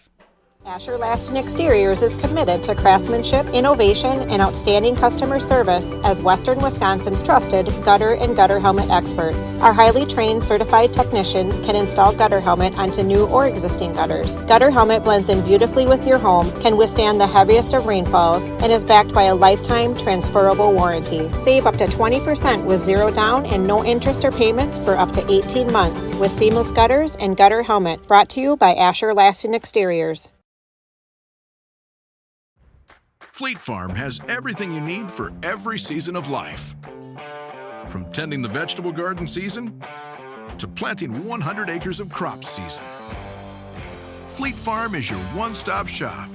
Whether it's strawberry jam season, cook your walleye season, or his first set of wheels season. Fleet Farm is built for every season. Fleet Farm, built for real life. We are back at Carson Park. Eau Claire North Huskies will send up the top of their order. Logan Hesselman, Gunnar Hayden, Jack Gorman against the right-hander Liam Branson, just a freshman. Young man who's been brought up from the junior varsity to get the start here in Game 2 against the North Huskies. Yeah, not uncommon in these situations where a young man off the JV squad will be brought up for these non-conference ones, and especially when your varsity is only carrying 12 on their roster.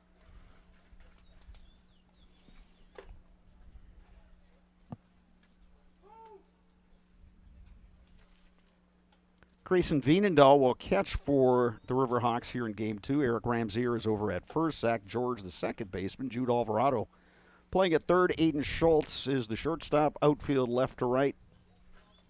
Landon Smith, Derek Pangier, Dawson Lappick.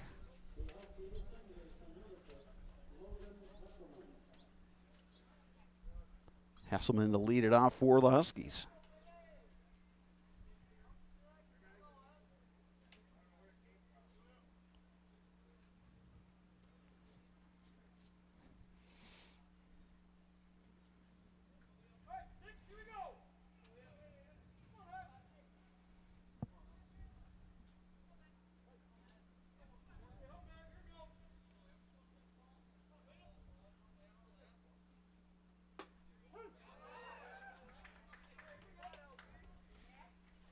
Branson starts off Hesselman with a strike.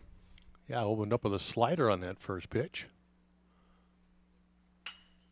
Hesselman to left field, drifting over Landon Smith. Hesselman hit it really well, but it tracked right at Landon Smith for out number 1. Here's Gunnar Hayden playing center field in this game today.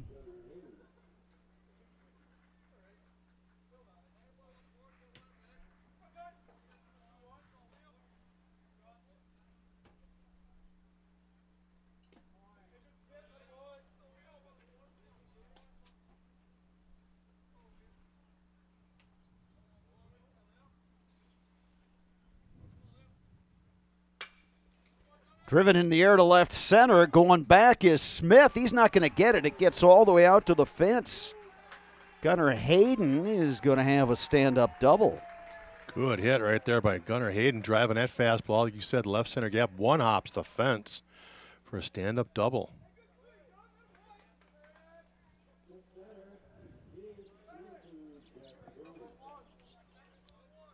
Here's Jack Gorman is the DH after catching in Game 1. Opportunity again for the Huskies to get on the board in the first inning.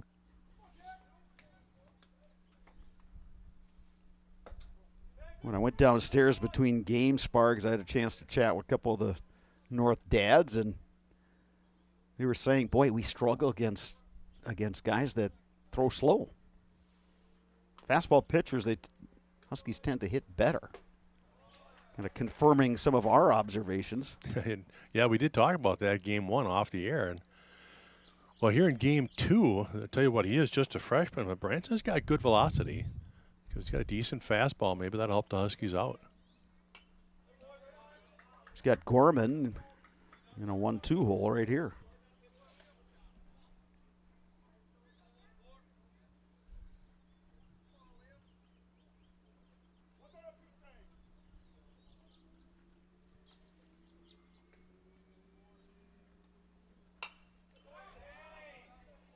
Good hang by Gorman.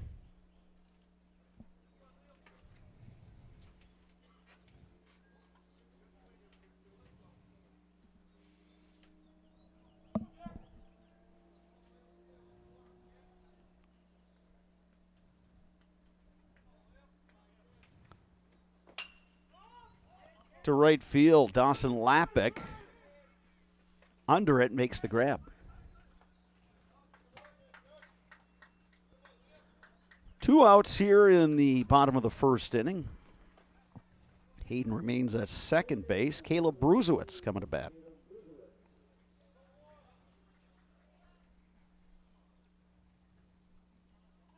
Temperature up to 79 degrees now. Sun is out here at Carson Park. Definitely has warmed up over the course of the morning. Game 1 got started right at 10 a.m.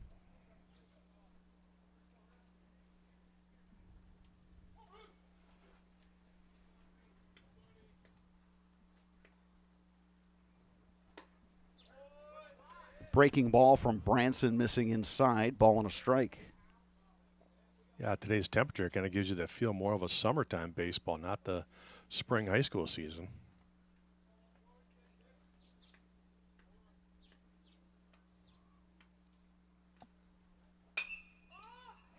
Popped up right side, tough play. George, the second baseman, going back, makes the nice running catch. Huskies threaten but do not score. One complete here at Carson Park in Game 2 of the doubleheader. We're still scoreless. You're watching high school baseball on Zaleski Sports. Join us for Marshfield's Dairy Fest. Friday, May 31st is the Mayor's Breakfast, 5:30 a.m. to 9:30 a.m. At 5 p.m., head to Columbia Park for family-friendly entertainment. Also, enjoy free live music at the Wenzel Family Plaza. Saturday, June 1st, the parade starts at 11 a.m. In the afternoon, the Pie and Ice Cream Social is at Upham Mansion. Nuts Deep 2 will be hosting outdoor beverage garden with live music. For more information, visit marshfieldchamber.com. Why work for Staub Construction? Everybody around you is just family.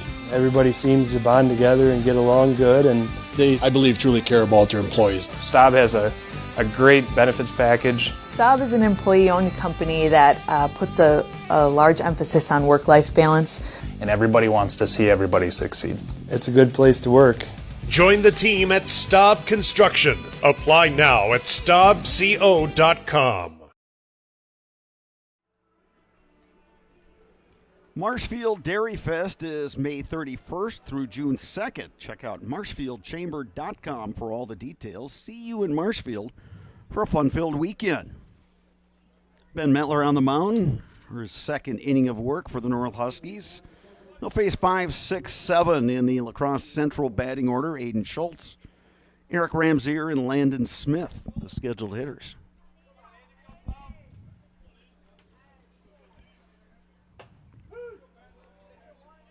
Metler catches the outside corner there, 0-1 to Schultz.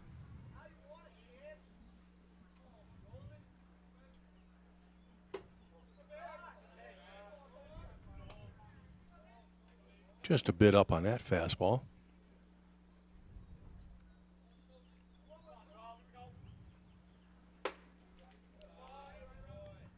Metler comes inside that time. Count now 2-1 to Schultz.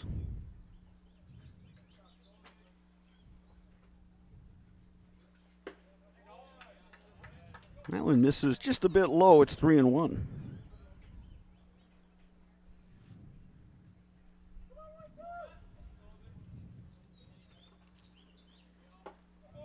And there's a strike. 3 balls, 2 strikes. Count full to Aiden Schultz.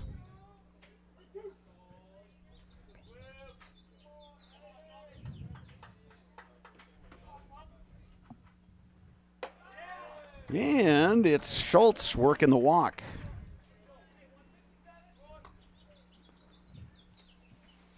Back-to-back innings now. Crosse has been able to get their leadoff runner on. Here is Eric Ramsier, the first baseman. Third baseman Bruzewitz playing up on the grass. Chase Williams at first, holding the runner on.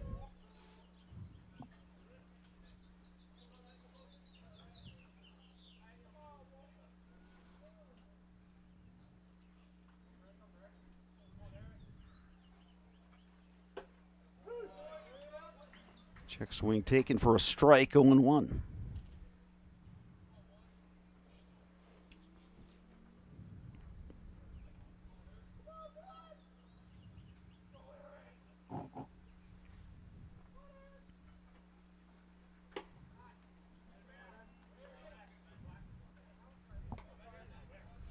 Mettler not happy with that curveball. Left it inside. Game one, Huskies were able to take a lead with a run in the bottom of the first. Riverhawks would love to answer here and play from ahead for the first time today. Yeah, being shut out in game one, I'm sure they're eager to get on the scoreboard.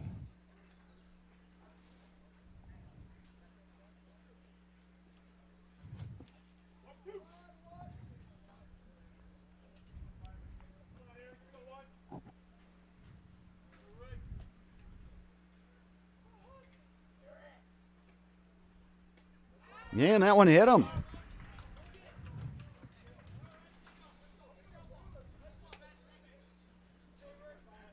So the Riverhawks have something going here in the top half of the second inning. Landon Smith coming up to bat.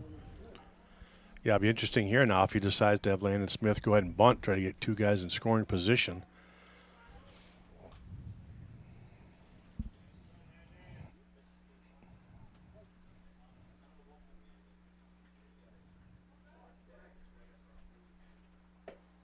Mettler delivers a strike.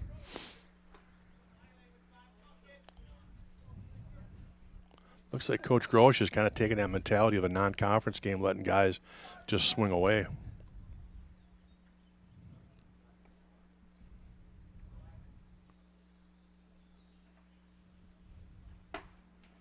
Yeah, with the final week of the regular season coming up and then playoffs beginning after that, I think you want to see what guys are going to do in certain situations. So here with nobody out, 2 on, Landon Smith looking like he's going to get the green light. He sees a pitch to his liking, he gets to drive it.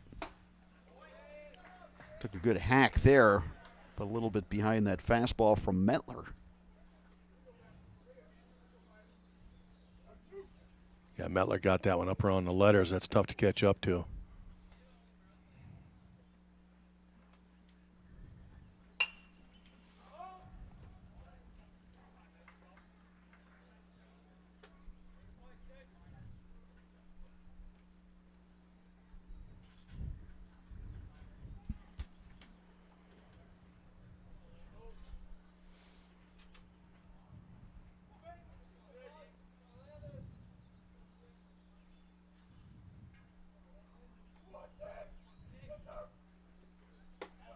Breaking ball catches the inside corner. And we have one out here in the second. That's the third strikeout for Ben Mettler. Well, that was his best curveball so far of the day. That one started right at the batter. He kind of gave up on it, and then it breaks right over the inside corner. Good-looking pitch with 2 strikes. Yeah, just snapped that one right off. Here is Dexter Osborne, designated hitter. His first game action today. He's a senior for the Riverhawks. Punts that one right back towards us.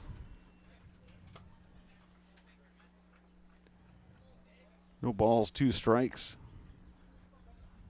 Yeah, he might have been bunting for a hit right there with third baseman back for the Huskies. Trying to sneak one down over there.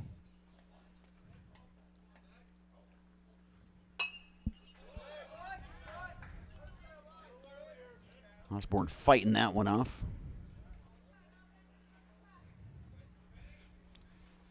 he's definitely in that choke and poke mode. He's choked up on that bat and just kind of slaps at it.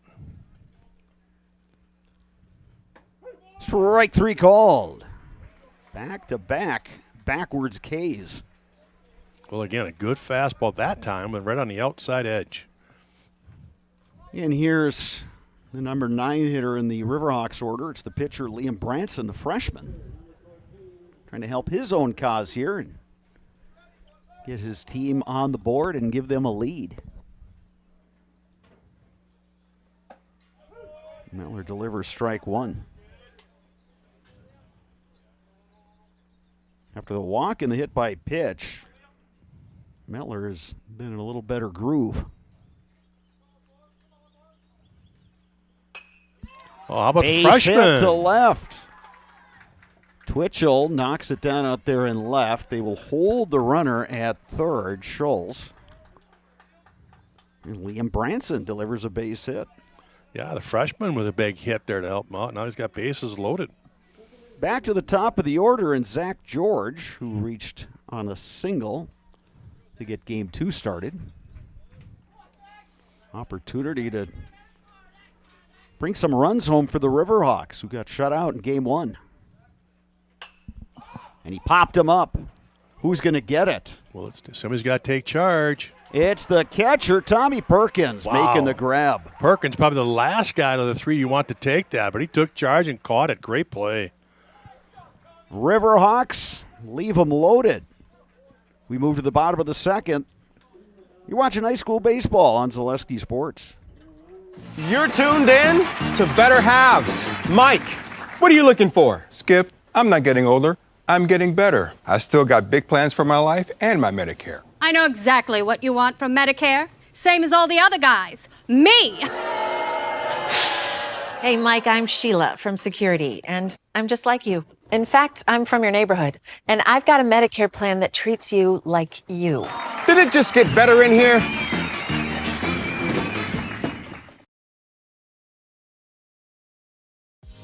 Culligan Water delivers. From your first call, to your first sip, to your first soak. Culligan, give us a tap. The only water that comes with a van.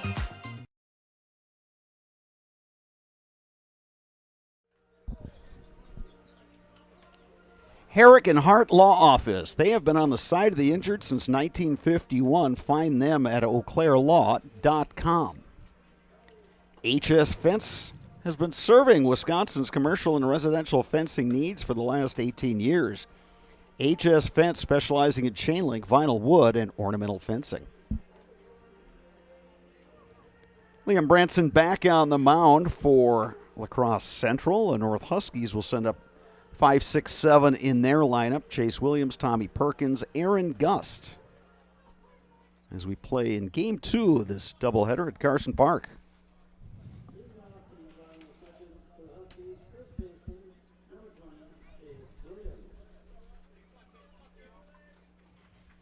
Chase Williams, one of a number of seniors the Huskies honored between games. Yeah, he's done a lot for the Huskies this season. He's done some pitching.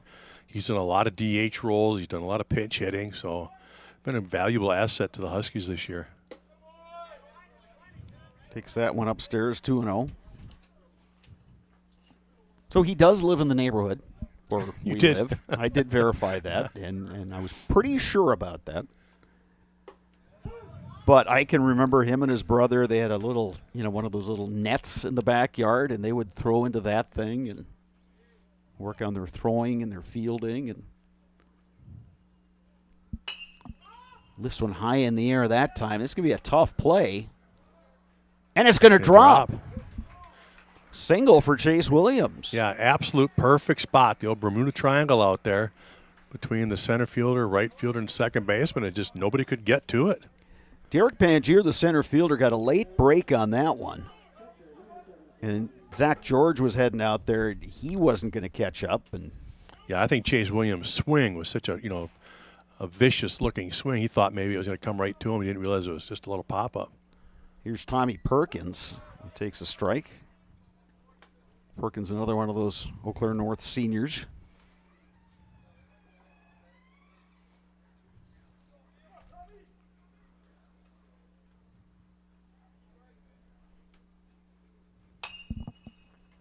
Perkins pops one up. Alvarado giving Might it a stay. look. It did stay in. Just couldn't Just get to barely it. stayed in. That kind of curled back. Yeah, it sure did come back quite a bit. Long run for Alvarado.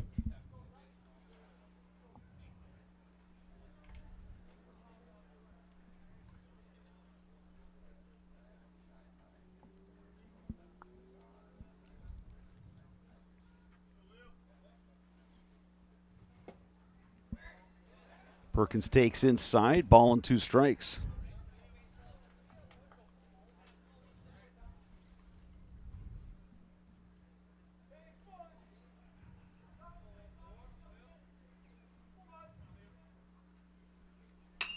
Hard hit ball. It's knocked down by the first baseman, Ramseer, but it's going to be an infield single for Tommy Perkins. Yeah, I don't think he even got his glove on. I think he got a wrist. He tried to swipe at that hard shot, and it came up, clipped right off his wrist, and ricocheted to the middle of the infield for an infield single. Yeah, he's taking a look at that. Yeah, he's feeling that shot. That was hit well. Perkins will depart. Tyler Barrows will be the courtesy runner at first.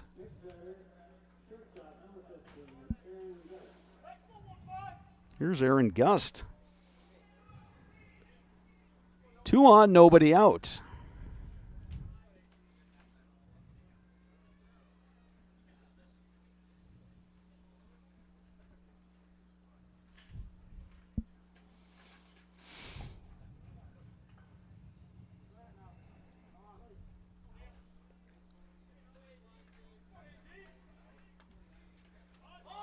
Gus squares the bunt, but can't get it down. 0-1.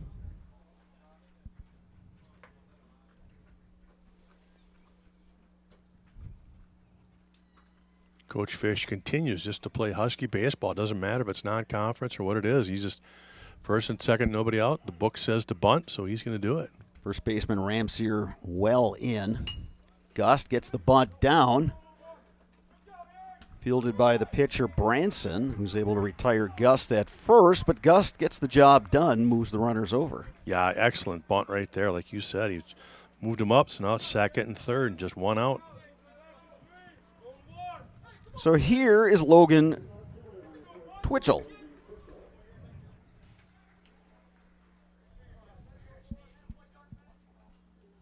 Twitchell, one of the seniors on this North team, coming up in a big spot right here, looking to drive home this game's first runs.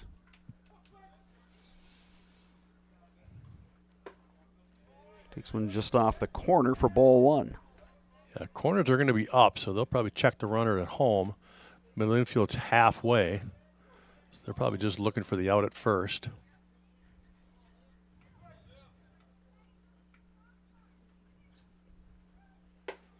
Twitchell takes outside, 2-0.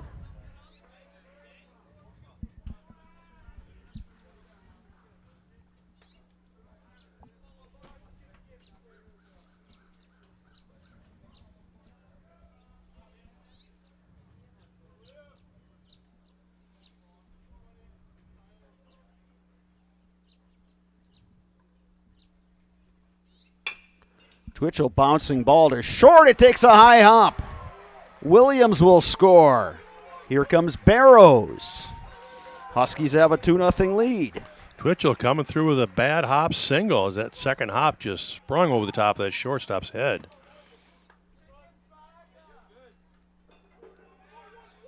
So Logan Twitchell, a pair of RBI.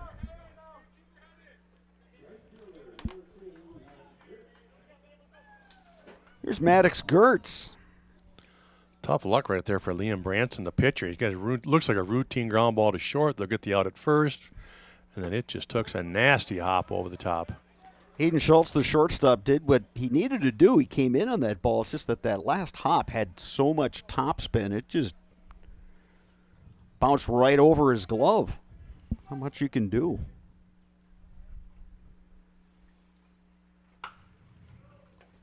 Knocked down by the first baseman, Ramseer.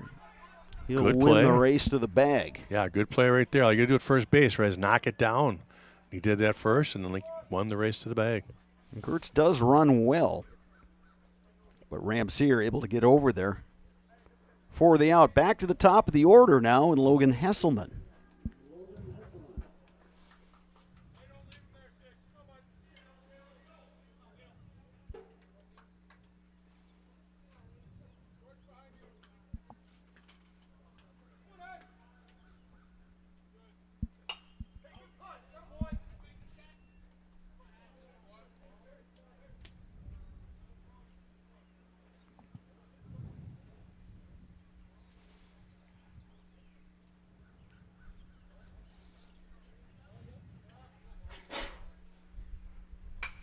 Hesselman grounds onto first. It's off of Ramsier.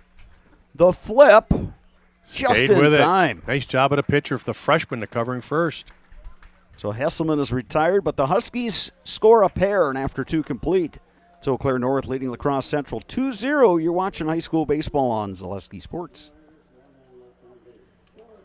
Today's game is brought to you by Toyson Ford. Stop in at Toyson Ford to pick out your new ride. Come see why all your friends and neighbors say you'll find a friend at Toyson Ford. An SC Swiderski apartment or home is certain to be where you want to live, work, and play throughout the Chippewa Valley. No matter where you live, look to SC Swiderski to make you feel right at home. Wall-to-Wall Carpet One, located on East Hamilton Avenue in Eau Claire. Give Wall-to-Wall Carpet One a call at 715-598-4485. Since 2009, Momentum Baseball Academy has been leading baseball instruction in western Wisconsin. Momentum Baseball Academy, official partner of the Eau Claire Express. Asher Laston Exteriors is committed to craftsmanship, innovation, and outstanding customer service as Western Wisconsin's trusted gutter and gutter helmet experts. Our highly trained certified technicians can install gutter helmet onto new or existing gutters. Gutter helmet blends in beautifully with your home, can withstand the heaviest of rainfalls, and is backed by a lifetime transferable warranty. Save up to 20% with zero down and no interest or payments for up to 18 months with seamless gutters and gutter helmet. Brought to you by Asher Laston Exteriors. Castle Insurance, based in Eau Claire, is your local independent insurance provider. For all your insurance needs, you can depend on Castle Insurance. 2-3-4 in the La Crosse Central batting order here in the top of the third. Derek Pangier, Jude Alvarado, Grayson Veenendahl against the right-hander Ben Metler. Riverhawks have had base runners in the first 2 innings, but have yet to cash in. That one's going to wind up foul. 0-2 the count to Pangier.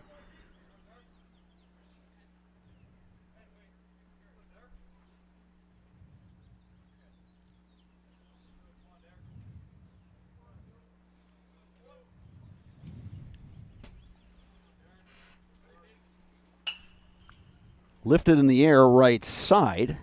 Coming on is Maddox Gertz, and he makes the grab for out number 1.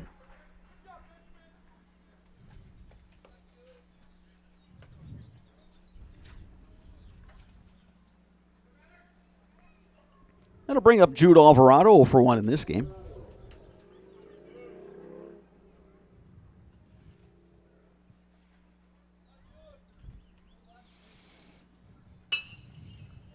He's going to find Alvarado himself a blooper, slaps one to right. That's going to drop. Good bat control there by Alvarado.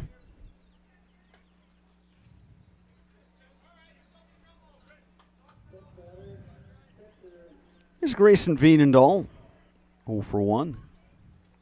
Metler got him on strikes in the first inning. Yeah, the Riverhawks now have 3 innings in a row with base runners.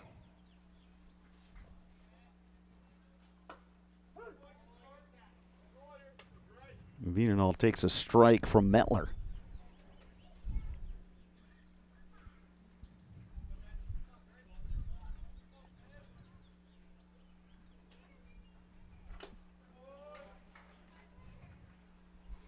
Got that fastball by him that time as Veenendahl is now down 0-2.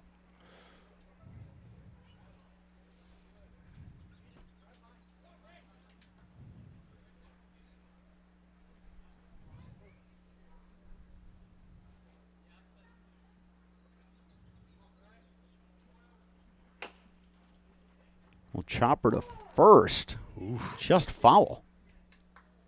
Yeah, Williams kind of nonchalant at that one, and it almost came back over the bag.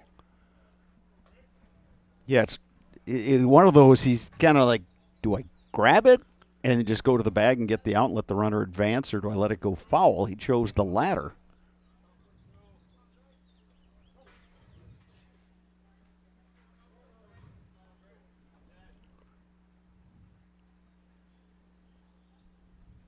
Runner goes. Strike called. The throw from Perkins not in time. Veenendahl caught looking for the second time in this game. Now Aiden Schultz comes to bat. Schultz reached on a walk in the second.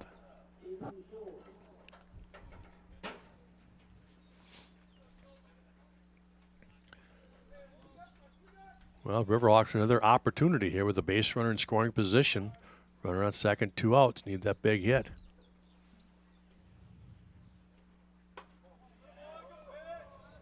Schultz takes that one inside, kind of bailed out on it, and then it snapped back inside. You're right there. That's what they call the old knee buckler right there. He thought it was coming in real close, and good breaking ball. Just missed the inside corner. That one misses outside. It's 2-0.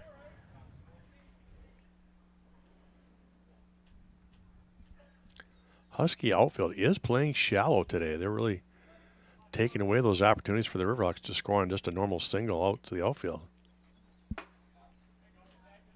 That one misses upstairs, and it's 3-0.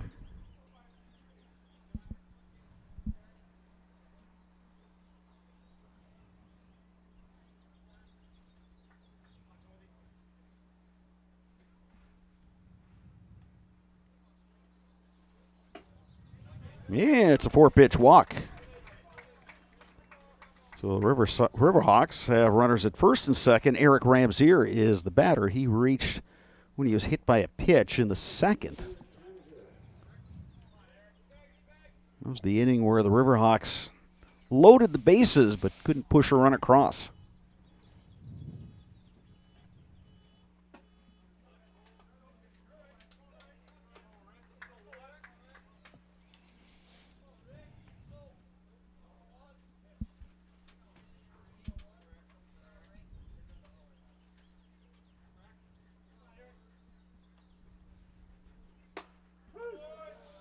Ball on a strike now to Ramsier. Yeah, you're right, Sparks. The outfield in all the way across. Yeah, the second inning, they had that base hit with 2 outs, but the left fielder, again, was so shallow, was able to come and charge and prevented that run from scoring. Good block by the catcher, Perkins. 2-1 now to Ramsier. Yeah, real nice job there by Perkins.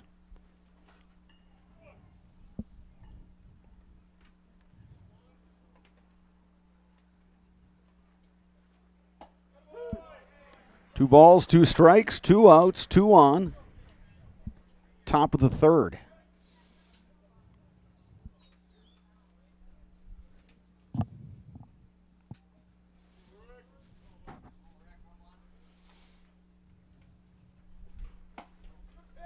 Trying to get that outside corner, but missed. 3 balls, 2 strikes, so the runners will be in motion. Alvarado down at second and Schultz from first.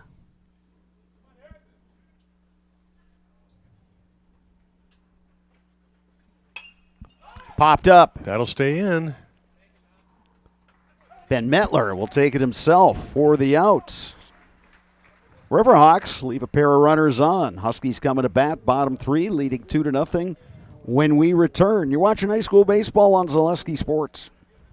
Fleet Farm has everything you need for every season of life. From tending the vegetable garden season to planting 100 acres of crops season. Fleet Farm is your one-stop shop. Whether it's strawberry jam season, cook your walleye season, or his first set of wheels season. Fleet Farm is built for every season. Fleet Farm, built for real life. Join us for Marshfield's Dairy Fest. Friday, May 31st is the Mayor's Breakfast, 5:30 a.m. to 9:30 a.m. At 5 p.m., head to Columbia Park for family-friendly entertainment. Also, enjoy free live music at the Wenzel Family Plaza. Saturday, June 1st, the parade starts at 11 a.m. In the afternoon, the Pie and Ice Cream Social is at Upham Mansion. Nuts Deep 2 will be hosting outdoor beverage garden with live music. For more information, visit marshfieldchamber.com.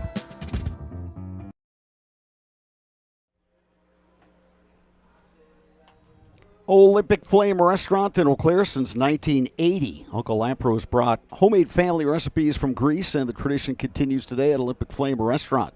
Eau Claire's best-kept secret is the Olympic Flame Greek Restaurant on London Road. You can get Culligan Water for just $9.95 a month for the first 3 months. Visit Sterling Culligan Water at CulliganH2O.com. North Huskies will send up 2, 3, 4 in their order. Gunnar Hayden, Jack Gorman, Caleb Bruzewitz, scheduled hitters to face the right-hander Liam Branson. Who's allowed 2 runs on 3 hits, but has given the Riverhawks a fairly solid start. Lifted in the air to center. Pangier coming on, and that's going to drop. Well, that's exactly how the second inning started. One of those little bloop fly balls to center they couldn't get to, so another good start for the third inning here for the Huskies. You know what, Pangier was playing, medium depth, but the same kind of thing, Spargs, where Hayden took a big hack, and the ball just didn't travel that far. So now you look at Pangier out there, and he has definitely moved in a few steps. Yeah, and that's actually the 5th hit for the Huskies. Scoreboard's not accurate in that Jack one. Gorman. Oh, nice play. Little excuse me swing. It was gloved by Ramzier, the first baseman. Nicely done. Yeah, diving catch to his right. Almost able to get up and double off Hayden. Gorman trying to check his swing. He couldn't pull back all the way. Made contact, and Ramzier did a nice job laying out to glove that one. 1 out, 1 on. Here's Caleb Bruzewitz.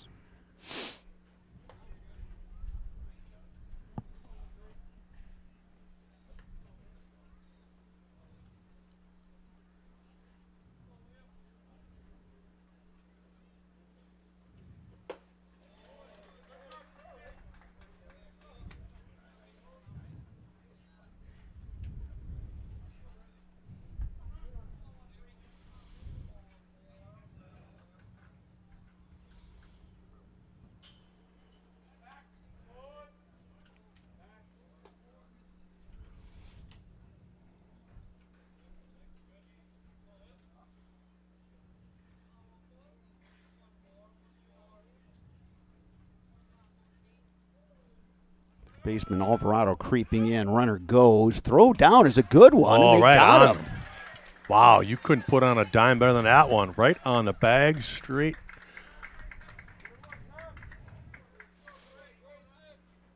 Great throw by Grayson Veenendahl, the catcher. Put it right at the bag. Lifted in the air to center. Pangier, the center fielder, drifting over and makes the one-handed catch. The Huskies are retired. We played 3 complete at Carson Park. Game 2 of this doubleheader. It's North leading La Crosse Central by a score of 2-0. You're watching high school baseball on Zaleski Sports. Why work for Staub Construction? Everybody around you is just family. Everybody seems to bond together and get along good, and They, I believe, truly care about their employees. Staub has a great benefits package. Staub is an employee-owned company that puts a large emphasis on work-life balance. And everybody wants to see everybody succeed. It's a good place to work.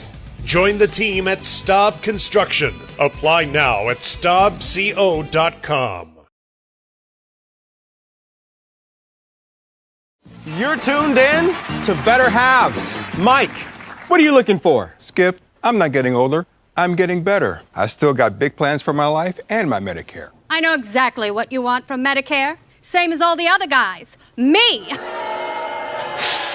Hey, Mike, I'm Sheila from security, and I'm just like you. In fact, I'm from your neighborhood, and I've got a Medicare plan that treats you like you. Did it just get better in here?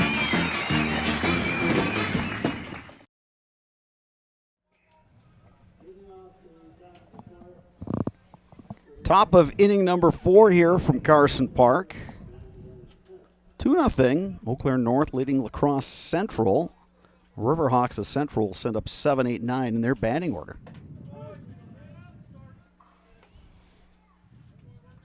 Ben Metler starts Landon Smith with a strike.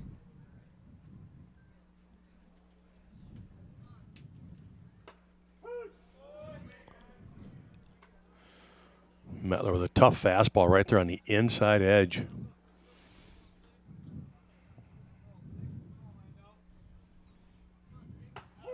Yeah, that one catches the outside corner. Landon Smith down on strikes. Yeah, good morning, good afternoon, good night. All fastballs in and out. Good mix. Second time he has struck out looking. This will bring up Dexter Osborne, who also struck out looking in the second.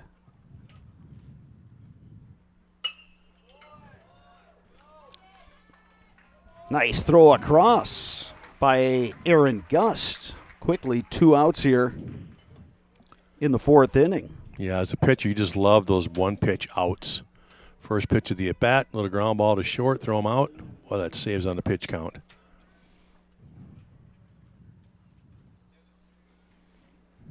Here's Liam Branson. He singled in the 2nd inning. And that loaded the bases for the Riverhawks with 2 outs, but they could not push a run across. Yeah, how about Branson, the freshman coming up, pitching in the varsity game and getting a hit his first time up.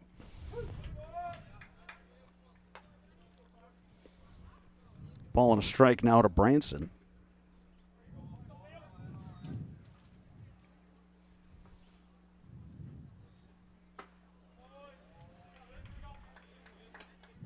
Metler pulled the string there.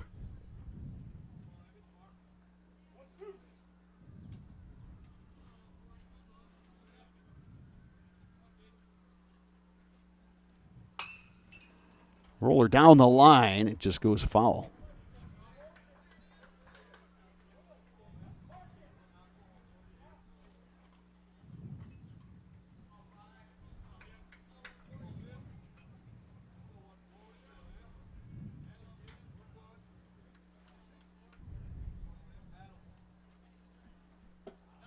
That one misses outside. 2 balls, 2 strikes, 2 outs. Nobody on here in the top half of the 4th.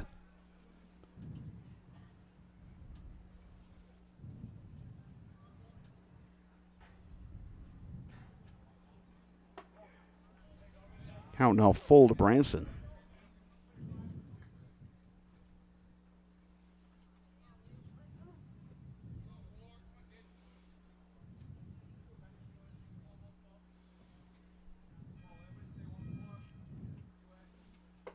Swing and a miss. 2 more strikeouts for Ben Metler. Riverhawks retired in their half of the 4th. Huskies coming to bat when we return.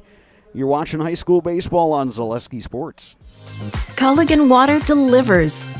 From your first call, to your first sip, to your first soak. Culligan, give us a tap.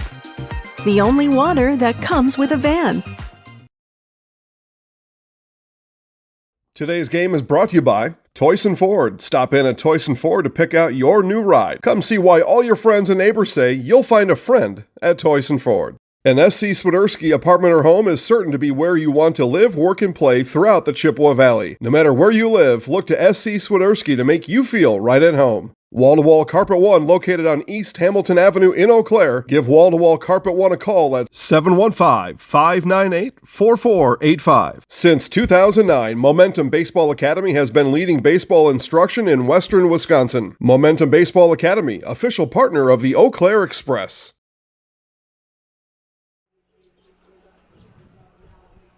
At Chippewa Valley Orthopedics and Sports Medicine, whether you are a professional athlete, weekend warrior, or simply have an aching joint, rest assured that you will receive unsurpassed care delivered with compassion and respect. When you need it most, visit the sports medical experts at Chippewa Valley Orthopedics and Sports Medicine. North Huskies coming to bat, leading 2-0. Bottom of the fourth, they will send up 5, 6, 7 in their lineup. Chase Williams, Tommy Perkins, Aaron Gust, the scheduled hitters. Against the righty, Liam Branson, the freshman, has pitched a solid outing so far. And I think, for a kid who's not even on the varsity roster, but pitching for the varsity today, I think he's certainly helping his cause, going forward in the next couple weeks to be part of the postseason roster for the Riverhawks. Yeah, that's just it. You can start adding some of those JV kids to your roster to help you down the stretch in the postseason, and he's definitely earned that today. Williams hits one right off the barrel, but right at Derek Pangier in center field. Williams now 1 for 2. He's had a couple good hacks up there. Here's Tommy Perkins. Perkins singled and scored in the second, as did Williams.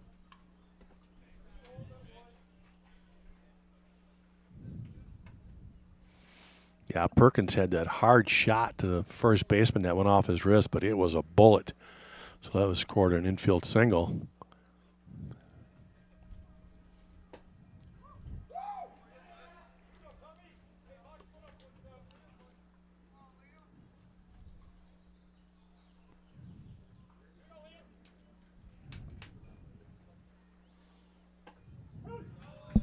Two and one now, the count on Tommy Perkins. Yeah, good 2-0 pitch there by Branson, getting that outside corner.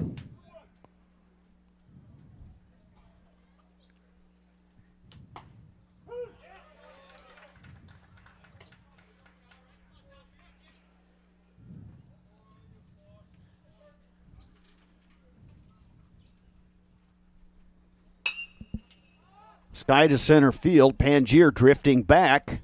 Now drifting to his right, and he makes the catch on the run. Yeah, that one had good carry. Perkins putting a charge into that one.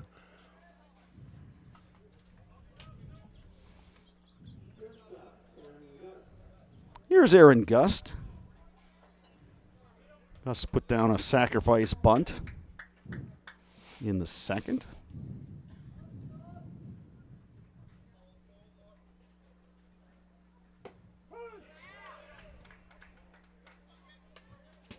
Yeah, that was an important bunt back in that inning. Now that you reflect back on that, we thought, bunt could move him up to second and third. Well, he and the next guy ended up getting a big, bad hop single that scores the 2 runs. So that sacrifice bunt was crucial for the 2 runs in.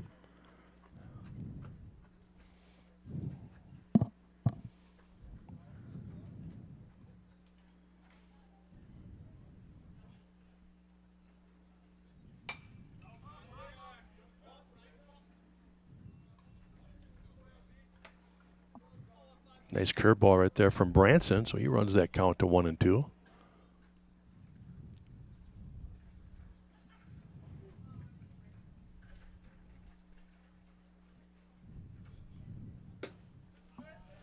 I'm going to shoot that outside corner. 2 balls, 2 strikes, 2 outs.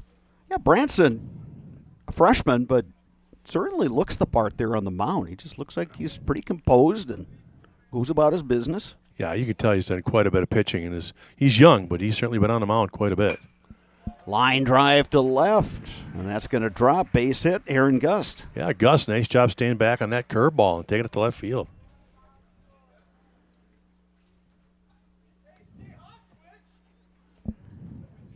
Here's Logan Twitchell, who knocked in North's 2 runs with a single in the second inning.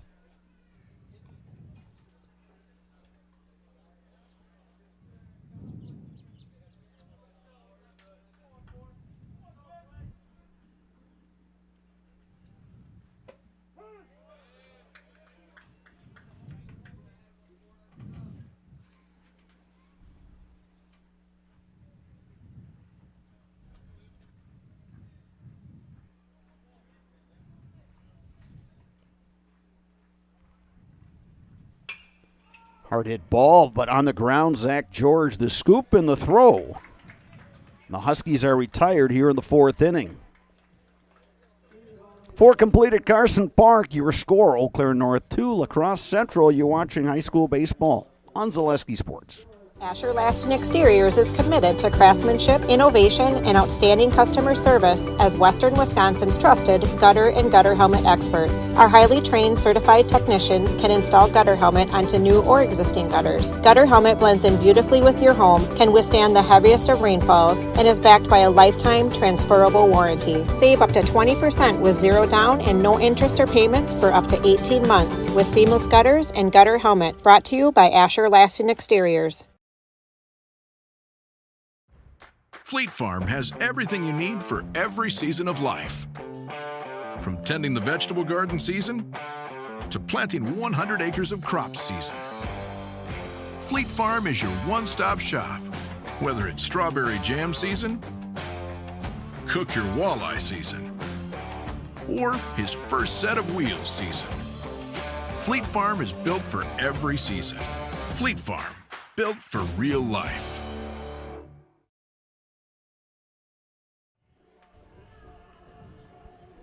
Stop Construction is a premier builder of municipal and industrial water and wastewater treatment systems in the Midwest. Stop Construction, a 100% employee-owned company. Enjoy the benefits of business banking at Security Financial Bank with several options to fit your business. Learn more about business banking at sfbank.com. We move to inning number 5, back to the top of the order for La Crosse Central. Zach George, Derek Pangier, Jude Alvarado, scheduled hitters against Ben Metler. Yeah, Metler through 4 has been sharp. He's only allowed the 3 hits, only given up just 2 walks, and he has 7 strikeouts through 4. Yeah, neither team has had any activity in its bullpen.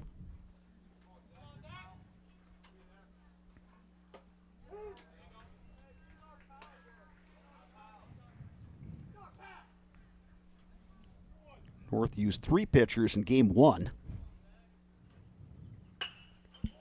Driven to left, Twitchell going over, makes the catch. Good line drive by George, but just right at the left fielder. George now 1 for 3. Here's Derek Pangier, 0 for 2.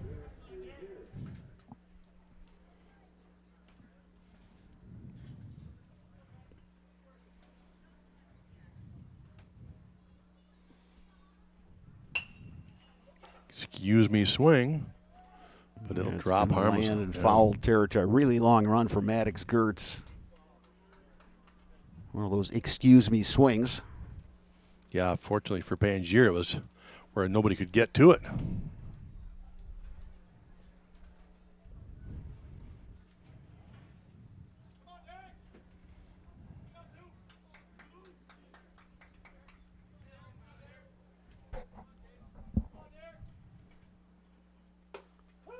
Nice breaking ball from Metler. It's 0-2.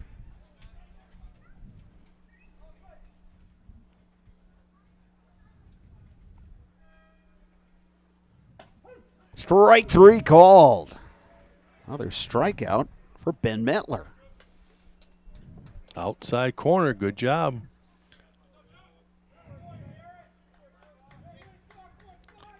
That's the...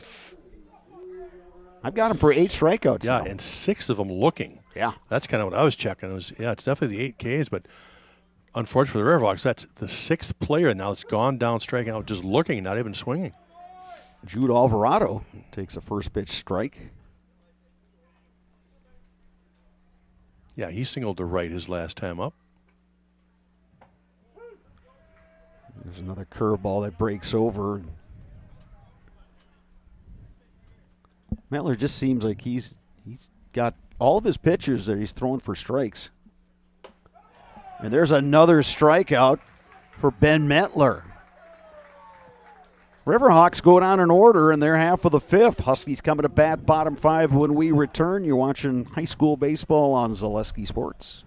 Join us for Marshfield's Dairy Fest. Friday, May 31st is the Mayor's Breakfast, 5:30 a.m. to 9:30 a.m. At 5 p.m., head to Columbia Park for family-friendly entertainment. Also, enjoy free live music at the Wenzel Family Plaza. Saturday, June 1st, the parade starts at 11 a.m. In the afternoon, the Pie and Ice Cream Social is at Upham Mansion. Nuts Deep 2 will be hosting outdoor beverage garden with live music. For more information, visit marshfieldchamber.com. Why work for Staub Construction? Everybody around you is just family. Everybody seems to bond together and get along good, and They, I believe, truly care about their employees. Staub has a great benefits package. Staub is an employee-owned company that puts a large emphasis on work-life balance. And everybody wants to see everybody succeed. It's a good place to work. Join the team at Staub Construction. Apply now at staubco.com.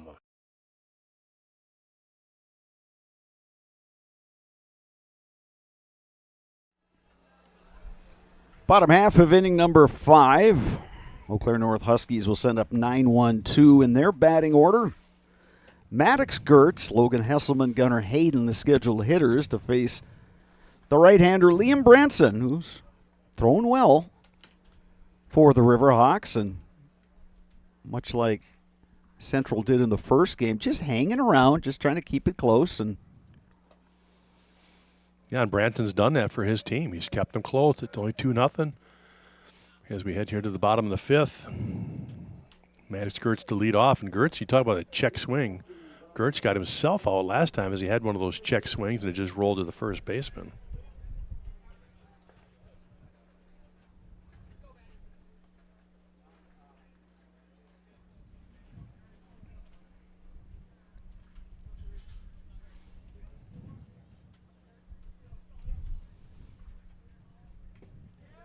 Gertz takes outside.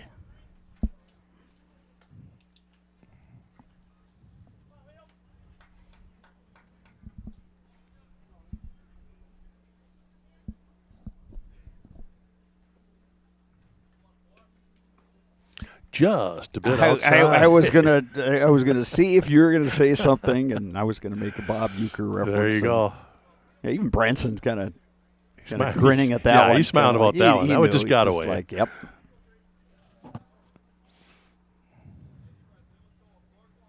I believe our counterparts in the booth to the right of us said it. Yeah, if you couldn't see it at home, that one was outside by about a good 3-4 feet.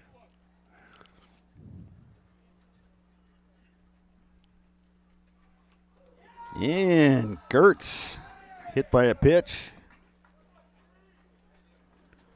So Maddox Gertz is on. Back to the top of the order, and Logan Hesselman. Catcher Grayson Veenendahl going to go talk with his freshman pitcher, Liam Branson. Yeah, good idea right there. Kind of a tough at bat for the pitcher. Branson that time, a couple of wild pitches, and then he hits him. So good job going out there to talk to him, settle him down.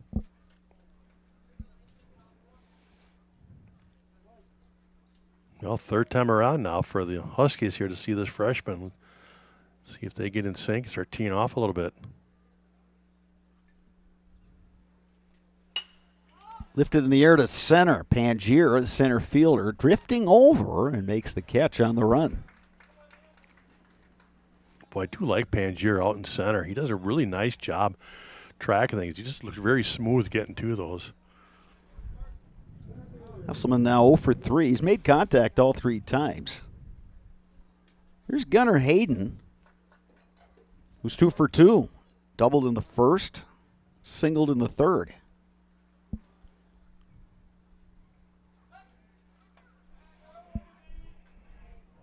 Yeah, he hammered one back in the first. That double, one hopped off the wall there in left center. If he can do that right here, he could probably score Gertz on it.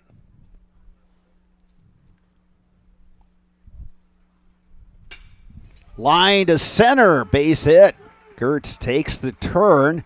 He's on his way to third, and he'll get there. Good base running by Gertz. You see that center fielder having to go to his left. He's a right-handed thrower, so he's going away from the bag like that. That's a great turn from Gertz from going second to third. Gunnar Hayden now 3 for 3. Yeah, have a day. Here's the DH Jack Gorman. A good spot here for Gorman to drive one in. Good hitter, first and third, just one out.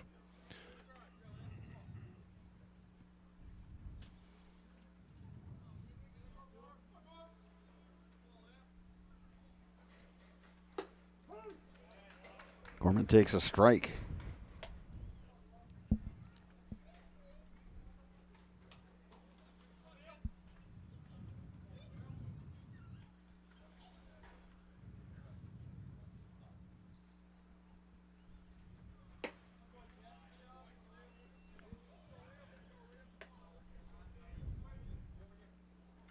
One ball, one strike, one out. Huskies have runners at the corners. Leading 2-0 and trying to tack on a few more.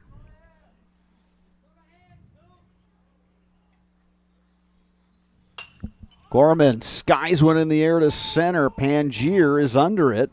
Gertz is tagging at third. Here he comes. Should be deep enough. Throw is cut off, and the sacrifice fly for Jack Gorman brings home Maddox Gertz. Huskies stretch their lead to 3-0.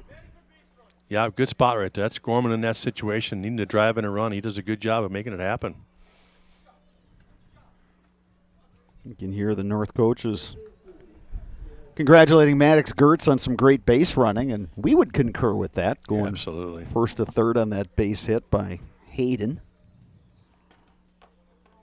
So Hayden remains at first. Here's Caleb Bruzewitz, who's 0 for 2. He's made contact twice. Makes a strike on the outside corner.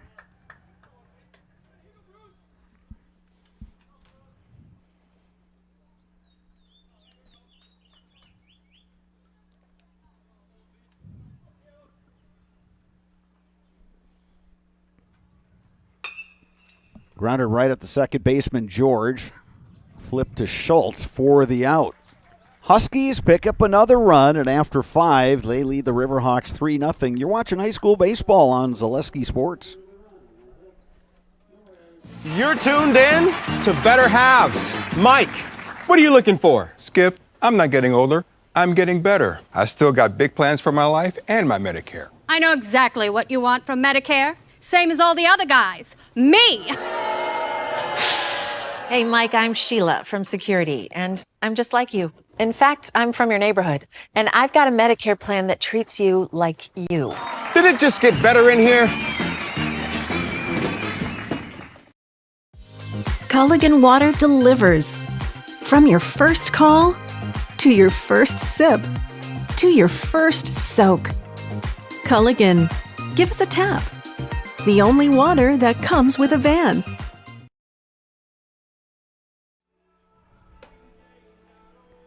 We are back at Carson Park. Top of the 6th inning here, and game 2 of this doubleheader between La Crosse Central and Eau Claire North.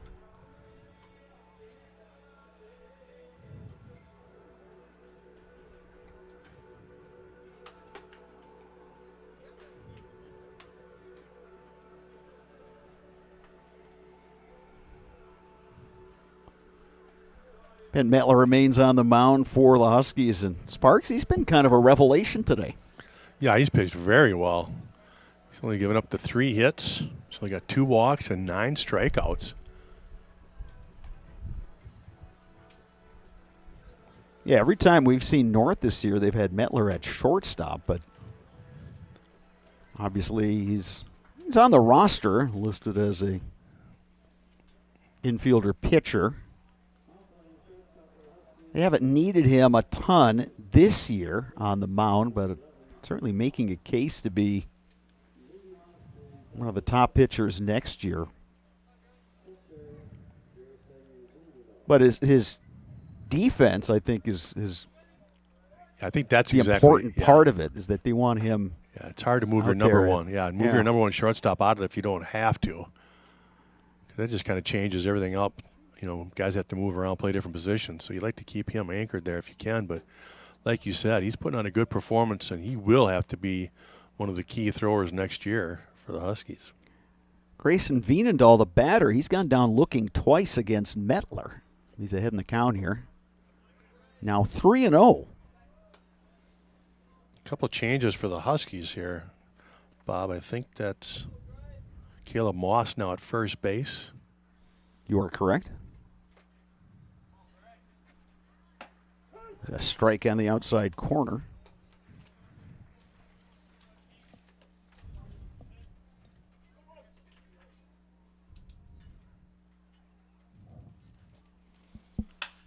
Lifted in the air to right field. Maddox Gertz drifting over toward the line makes the catch.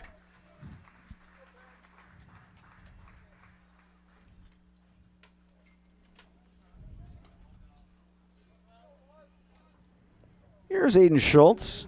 He's been on twice. He's walked twice. And the other change is at shortstop. Aaron Gus is now out, and Shipman has replaced him.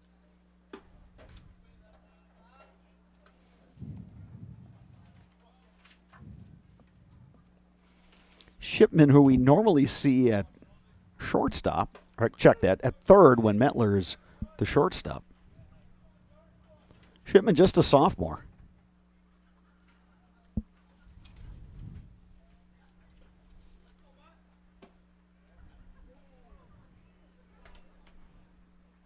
That one just missed. 2-1 now to Schultz. Yeah, it looked like Blue was going to pop up and ring that for a strike, but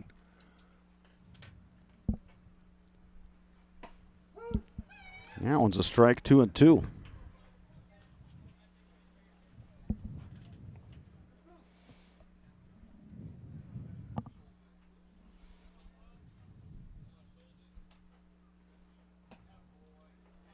That one just missed outside. 3 balls, 2 strikes.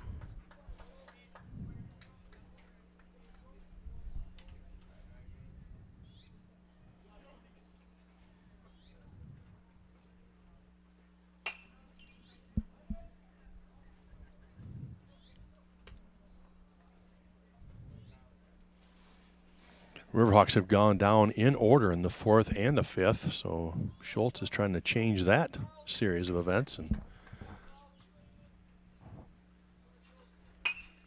grounded, right side. Hesselman.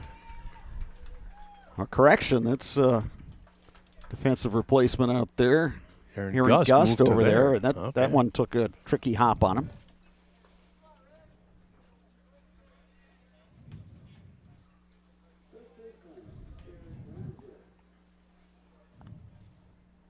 So Schultz reaches on the error.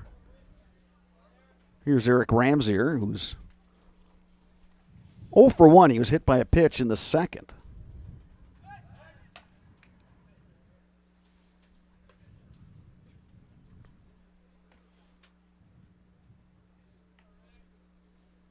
It's the first time since the 3rd inning that pitcher Ben Mettler's had to work out of the stretch.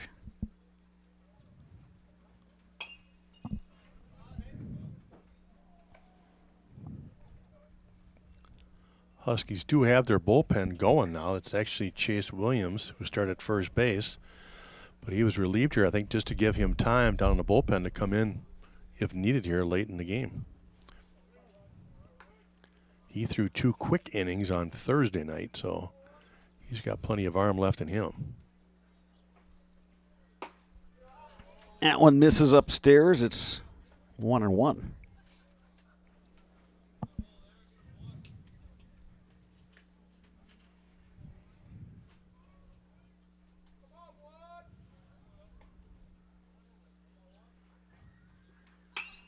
Lifted in the air to left. Twitchell going back, still going back. Just on the warning track, makes the catch. Yeah, I didn't miss by much. Ramsier put a good charge into that one. Yeah, that ball just kept carrying and carrying out there to left. And if I look at the pennants on top of the press box here, Sparks, it is blowing out directly to left, which definitely helped him on that one. Yeah, explain that ball. He's hit well, and it just kept carrying.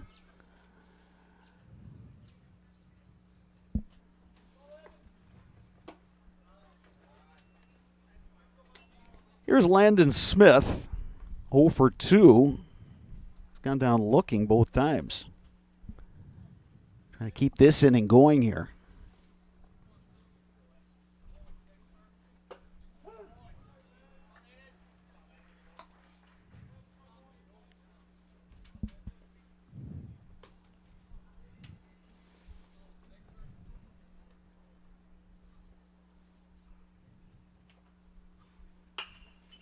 Grounded down to third. Scoop by Bruzewitz to Gust for the force out. Riverhawks leave a runner on. We head to the bottom of the 6th inning with Eau Claire North leading La Crosse Central 3-0. You're watching high school baseball on Zaleski Sports. Today's game is brought to you by Toyson Ford. Stop in at Toyson Ford to pick out your new ride. Come see why all your friends and neighbors say you'll find a friend at Toyson Ford. An SC Swiderski apartment or home is certain to be where you want to live, work, and play throughout the Chippewa Valley. No matter where you live, look to SC Swiderski to make you feel right at home. Wall-to-Wall Carpet One, located on East Hamilton Avenue in Eau Claire. Give Wall-to-Wall Carpet One a call at 715-598-4485. Since 2009, Momentum Baseball Academy has been leading baseball instruction in western Wisconsin. Momentum Baseball Academy, official partner of the Eau Claire Express. Asher Laston Exteriors is committed to craftsmanship, innovation, and outstanding customer service as Western Wisconsin's trusted gutter and gutter helmet experts. Our highly trained certified technicians can install gutter helmet onto new or existing gutters. Gutter helmet blends in beautifully with your home, can withstand the heaviest of rainfalls, and is backed by a lifetime transferable warranty. Save up to 20% with zero down and no interest or payments for up to 18 months with seamless gutters and gutter helmet. Brought to you by Asher Laston Exteriors.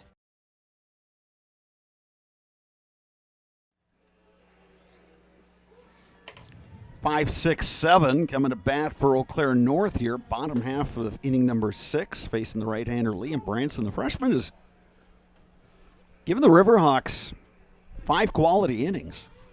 He's allowed the 3 runs. He's given his team a chance. Caleb Moss will bat now for the first time in this game. Moss replaced Chase Williams at first base this last half inning. So his first plate appearance in this game.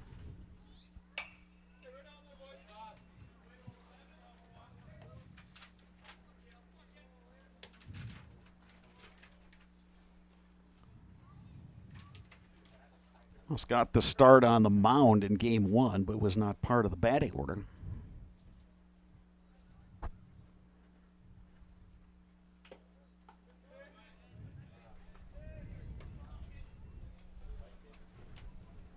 Branson tried to sneak that curveball over the outside corner. Couldn't quite bring it back enough.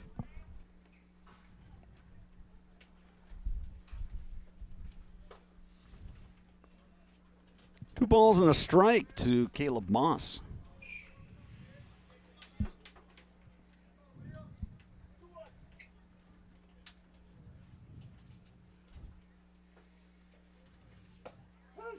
There's a strike on the inside corner. Good pitch from Branson. 2 balls, 2 strikes. Yeah, he's got a couple pitches away, and now all of a sudden he fires that fastball inside. Like you said, a real good spot for that one.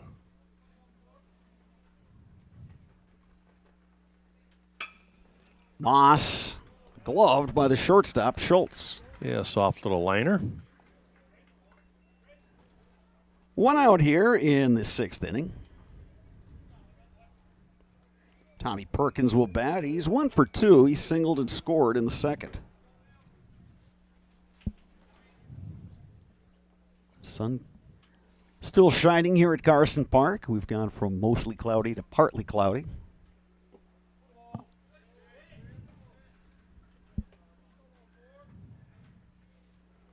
And I've got the definite aroma of barbecue somewhere in this park. We might have to find it afterwards. Yeah, exactly.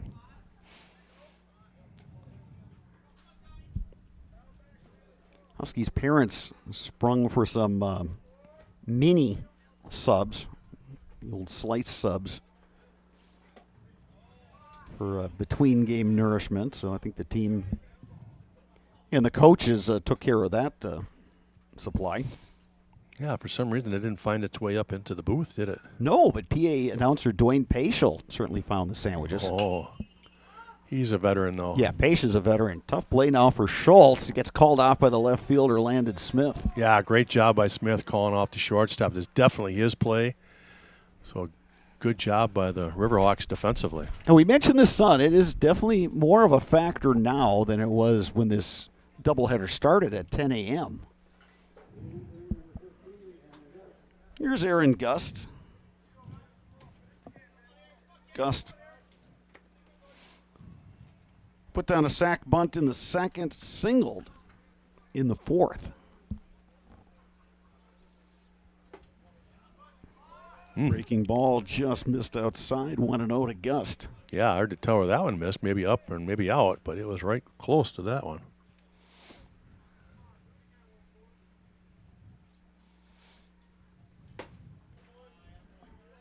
Fastball also misses. It's 2-0.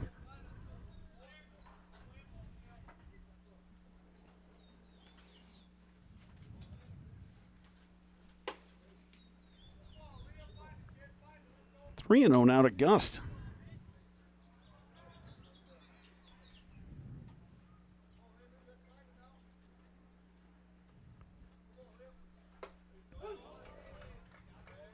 Three and 1 now to Gust.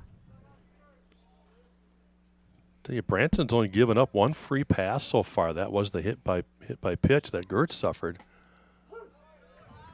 Gets the call there. 3 and 2 now on Gust. Trying to work a 1-2-3 inning, something he has not done in this ball game. Well, and there he got it. Gets the call on the outside corner. Huskies are retired in their half of the sixth. Last call coming up for the Central Riverhawks. You're watching high school baseball on Zaleski Sports. Fleet Farm has everything you need for every season of life. From tending the vegetable garden season to planting 100 acres of crops season. Fleet Farm is your one-stop shop. Whether it's strawberry jam season, cook your walleye season, or his first set of wheels season. Fleet Farm is built for every season. Fleet Farm, built for real life. Join us for Marshfield's Dairy Fest. Friday, May 31st is the Mayor's Breakfast, 5:30 a.m. to 9:30 a.m. At 5 p.m., head to Columbia Park for family-friendly entertainment. Also, enjoy free live music at the Wenzel Family Plaza. Saturday, June 1st, the parade starts at 11 a.m. In the afternoon, the Pie and Ice Cream Social is at Upham Mansion. Nuts Deep 2 will be hosting outdoor beverage garden with live music. For more information, visit marshfieldchamber.com. Top of the seventh inning, game 2 of this doubleheader. North Huskies trying to complete the sweep of the Central Riverhawks. Central will send up 8-9-1 in its batting order. And we've got a pinch hitter here.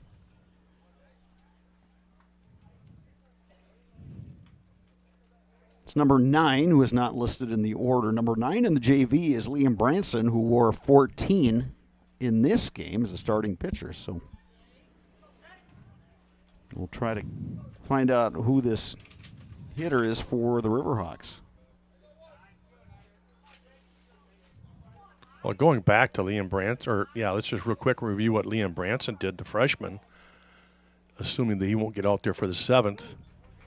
But he went 6 innings, 3 runs on 7 hits, only 1 free pass and 1 strikeout. So, again, the freshman, Bob, like you said, gave his team a chance today.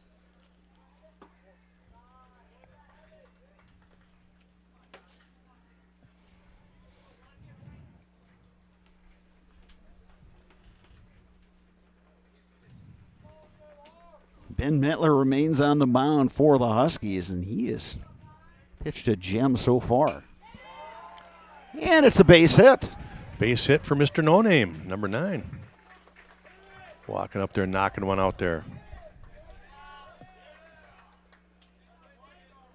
I thought I heard from someone from the bench saying, "Come on, Jake." So if that's the case, it would be Jake Larson.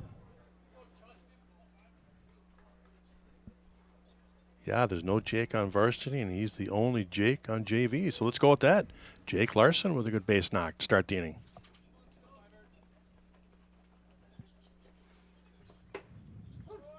And now we have another pinch hitter.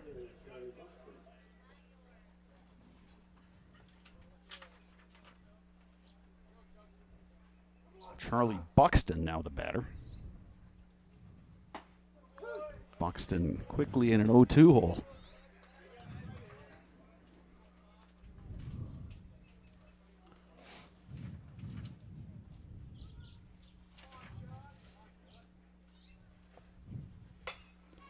Little pop-up. Who's going to get it? It's the pitcher, Ben Mettler. Yeah, Mettler's just going to take charge. Which, again, I like as a pitcher. You know, they're good athletes. They know how to, field and play their position. So anything they can get to a pop-up, something like that, they can go ahead and call for that. I hate it when they just don't want pitchers to get involved in those things. Yeah, he had the shorter route to the ball than first baseman Caleb Moss. Yeah, and he made it look easy. Again, he's a shortstop. He can make that play just fine. Another pinch hitter for the Riverhawks. Number 21.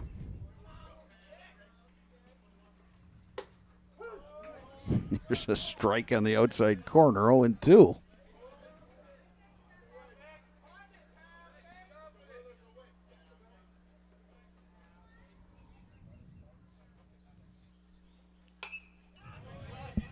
And that one right through the window of the adjoining press box. It hit the back wall and caromed right back out. They got to make a play on that one. Yeah, one of our local TV stations is up there, but somehow that ball eluded him. 2 balls, 2 strikes. Strike 3 called. Another backwards K. Mettler 1 out away from tossing a shutout. Another pinch hitter here, number 3, Michael Moore.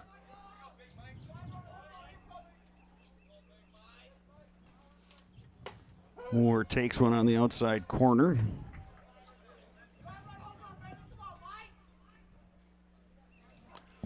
Mettler looking to complete the full game shutout.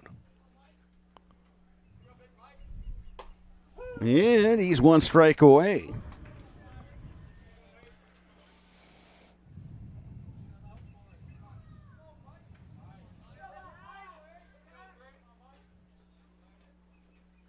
Swing and a miss. And that'll do it.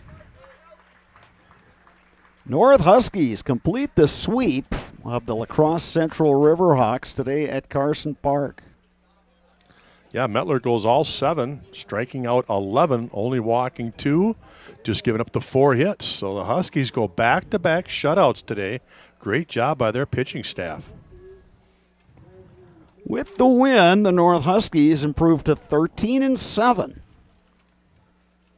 They will close out the regular season with a pair of games next week against the first-place team in the Big Rivers Conference, Hudson Raiders. Tuesday's game will be right here at Carson Park. We will have that one for you on Zaleski Sports. Game 2 will be over at Grandview Park Thursday in Hudson. So a solid day for the Huskies. It's not like they were tearing the cover off the ball, but I think overall better approaches at the plate, and they were able to bring a few runs across.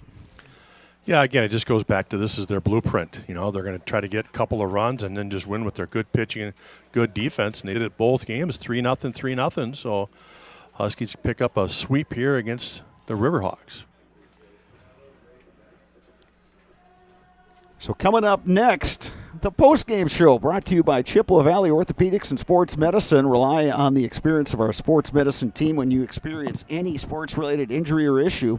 You can count on prompt, proper diagnosis and customized treatment plan to meet your goals.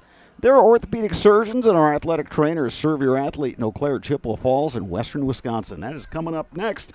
You've been watching high school baseball on Zaleski Sports. Hip impingement and hip labral tears are common causes of hip and groin pain and are often the result of repetitive use from crouching sports or trauma. Today, we are visiting Eau Claire, Wisconsin. Dr. Carlson, a partner with Chippewa Valley Orthopedics and Sports Medicine, is in the forefront of using a newer procedure called hip arthroscopy, which allows minimally invasive access to a joint and treatments to problems never addressed before. Using hip arthroscopy, Dr. Carlson is able to repair tissue without dislocating the hip and without replacing it. Hip arthroscopy is where a surgeon takes a camera on the end of a long wand, which we call a scope, and through a small poke hole incision in your skin, delivers that scope into a joint. In this particular case, we're talking about hip arthroscopy, where that scope would be put in the hip joint. The hip joint first has to be dislocated or the ball and socket pulled apart. When that's pulled apart, we can access the joint and look around and do the work we're talking about doing. Once inside the joint, through other portals, we call them, those poke holes that we use to access the joint, we can use other instruments, again on the end of a long wand, to perform the work inside the joint. Things like repairing the cartilage rim of the socket, called the labrum, fixing cartilage defects or problems on the head of the ball or the lining of the socket, repairing tissue around the hip, such as ligaments or capsule, repairing tendons that attach to the hip, or releasing them if need be, depending on the particular problem. Dr. Carlson's goal is to eliminate the segment of untreated patients or patients with delayed treatment who have curable hip pathology, educating potential patients and their providers that these symptoms are not things they need to live with, or that they are not from their back or groin pulls or early arthritis.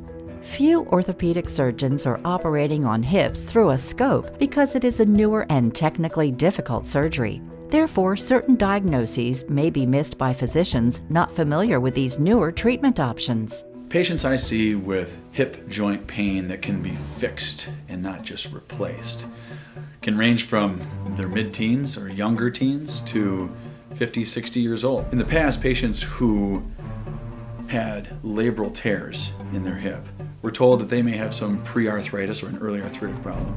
They may be told that they were just prone to frequent groin pulls in the sport of their choice.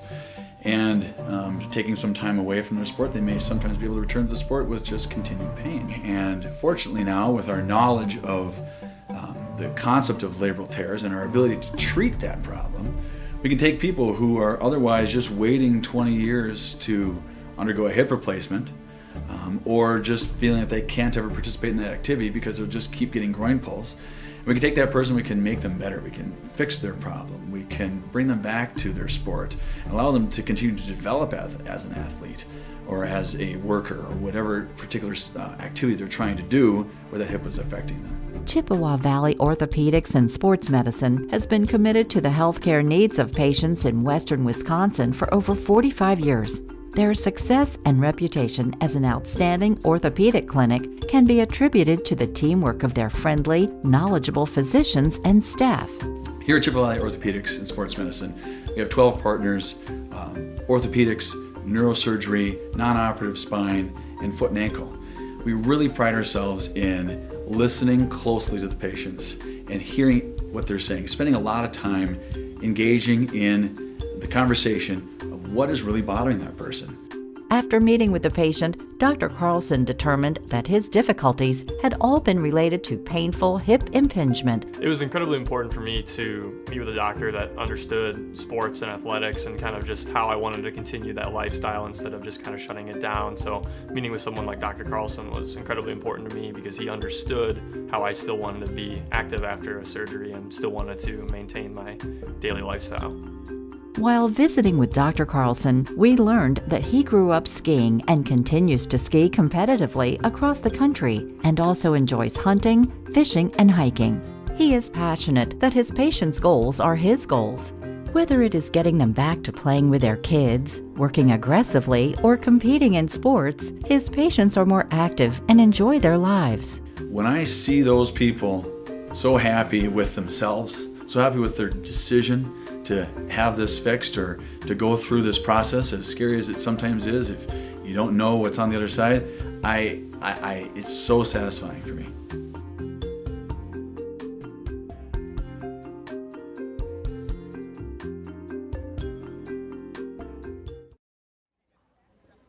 Bob Radovich back at Carson Park. Eau Claire North Huskies completing the sweep of La Crosse Central today. Game 2 standout Ben Metler came on and pitched 7 innings, no runs, 4 hits, striking out 11. He only walked 2. Did you expect to go the distance today, or was the plan just, hey, go as long as you can? Yeah, I think the plan was just go as long as I can.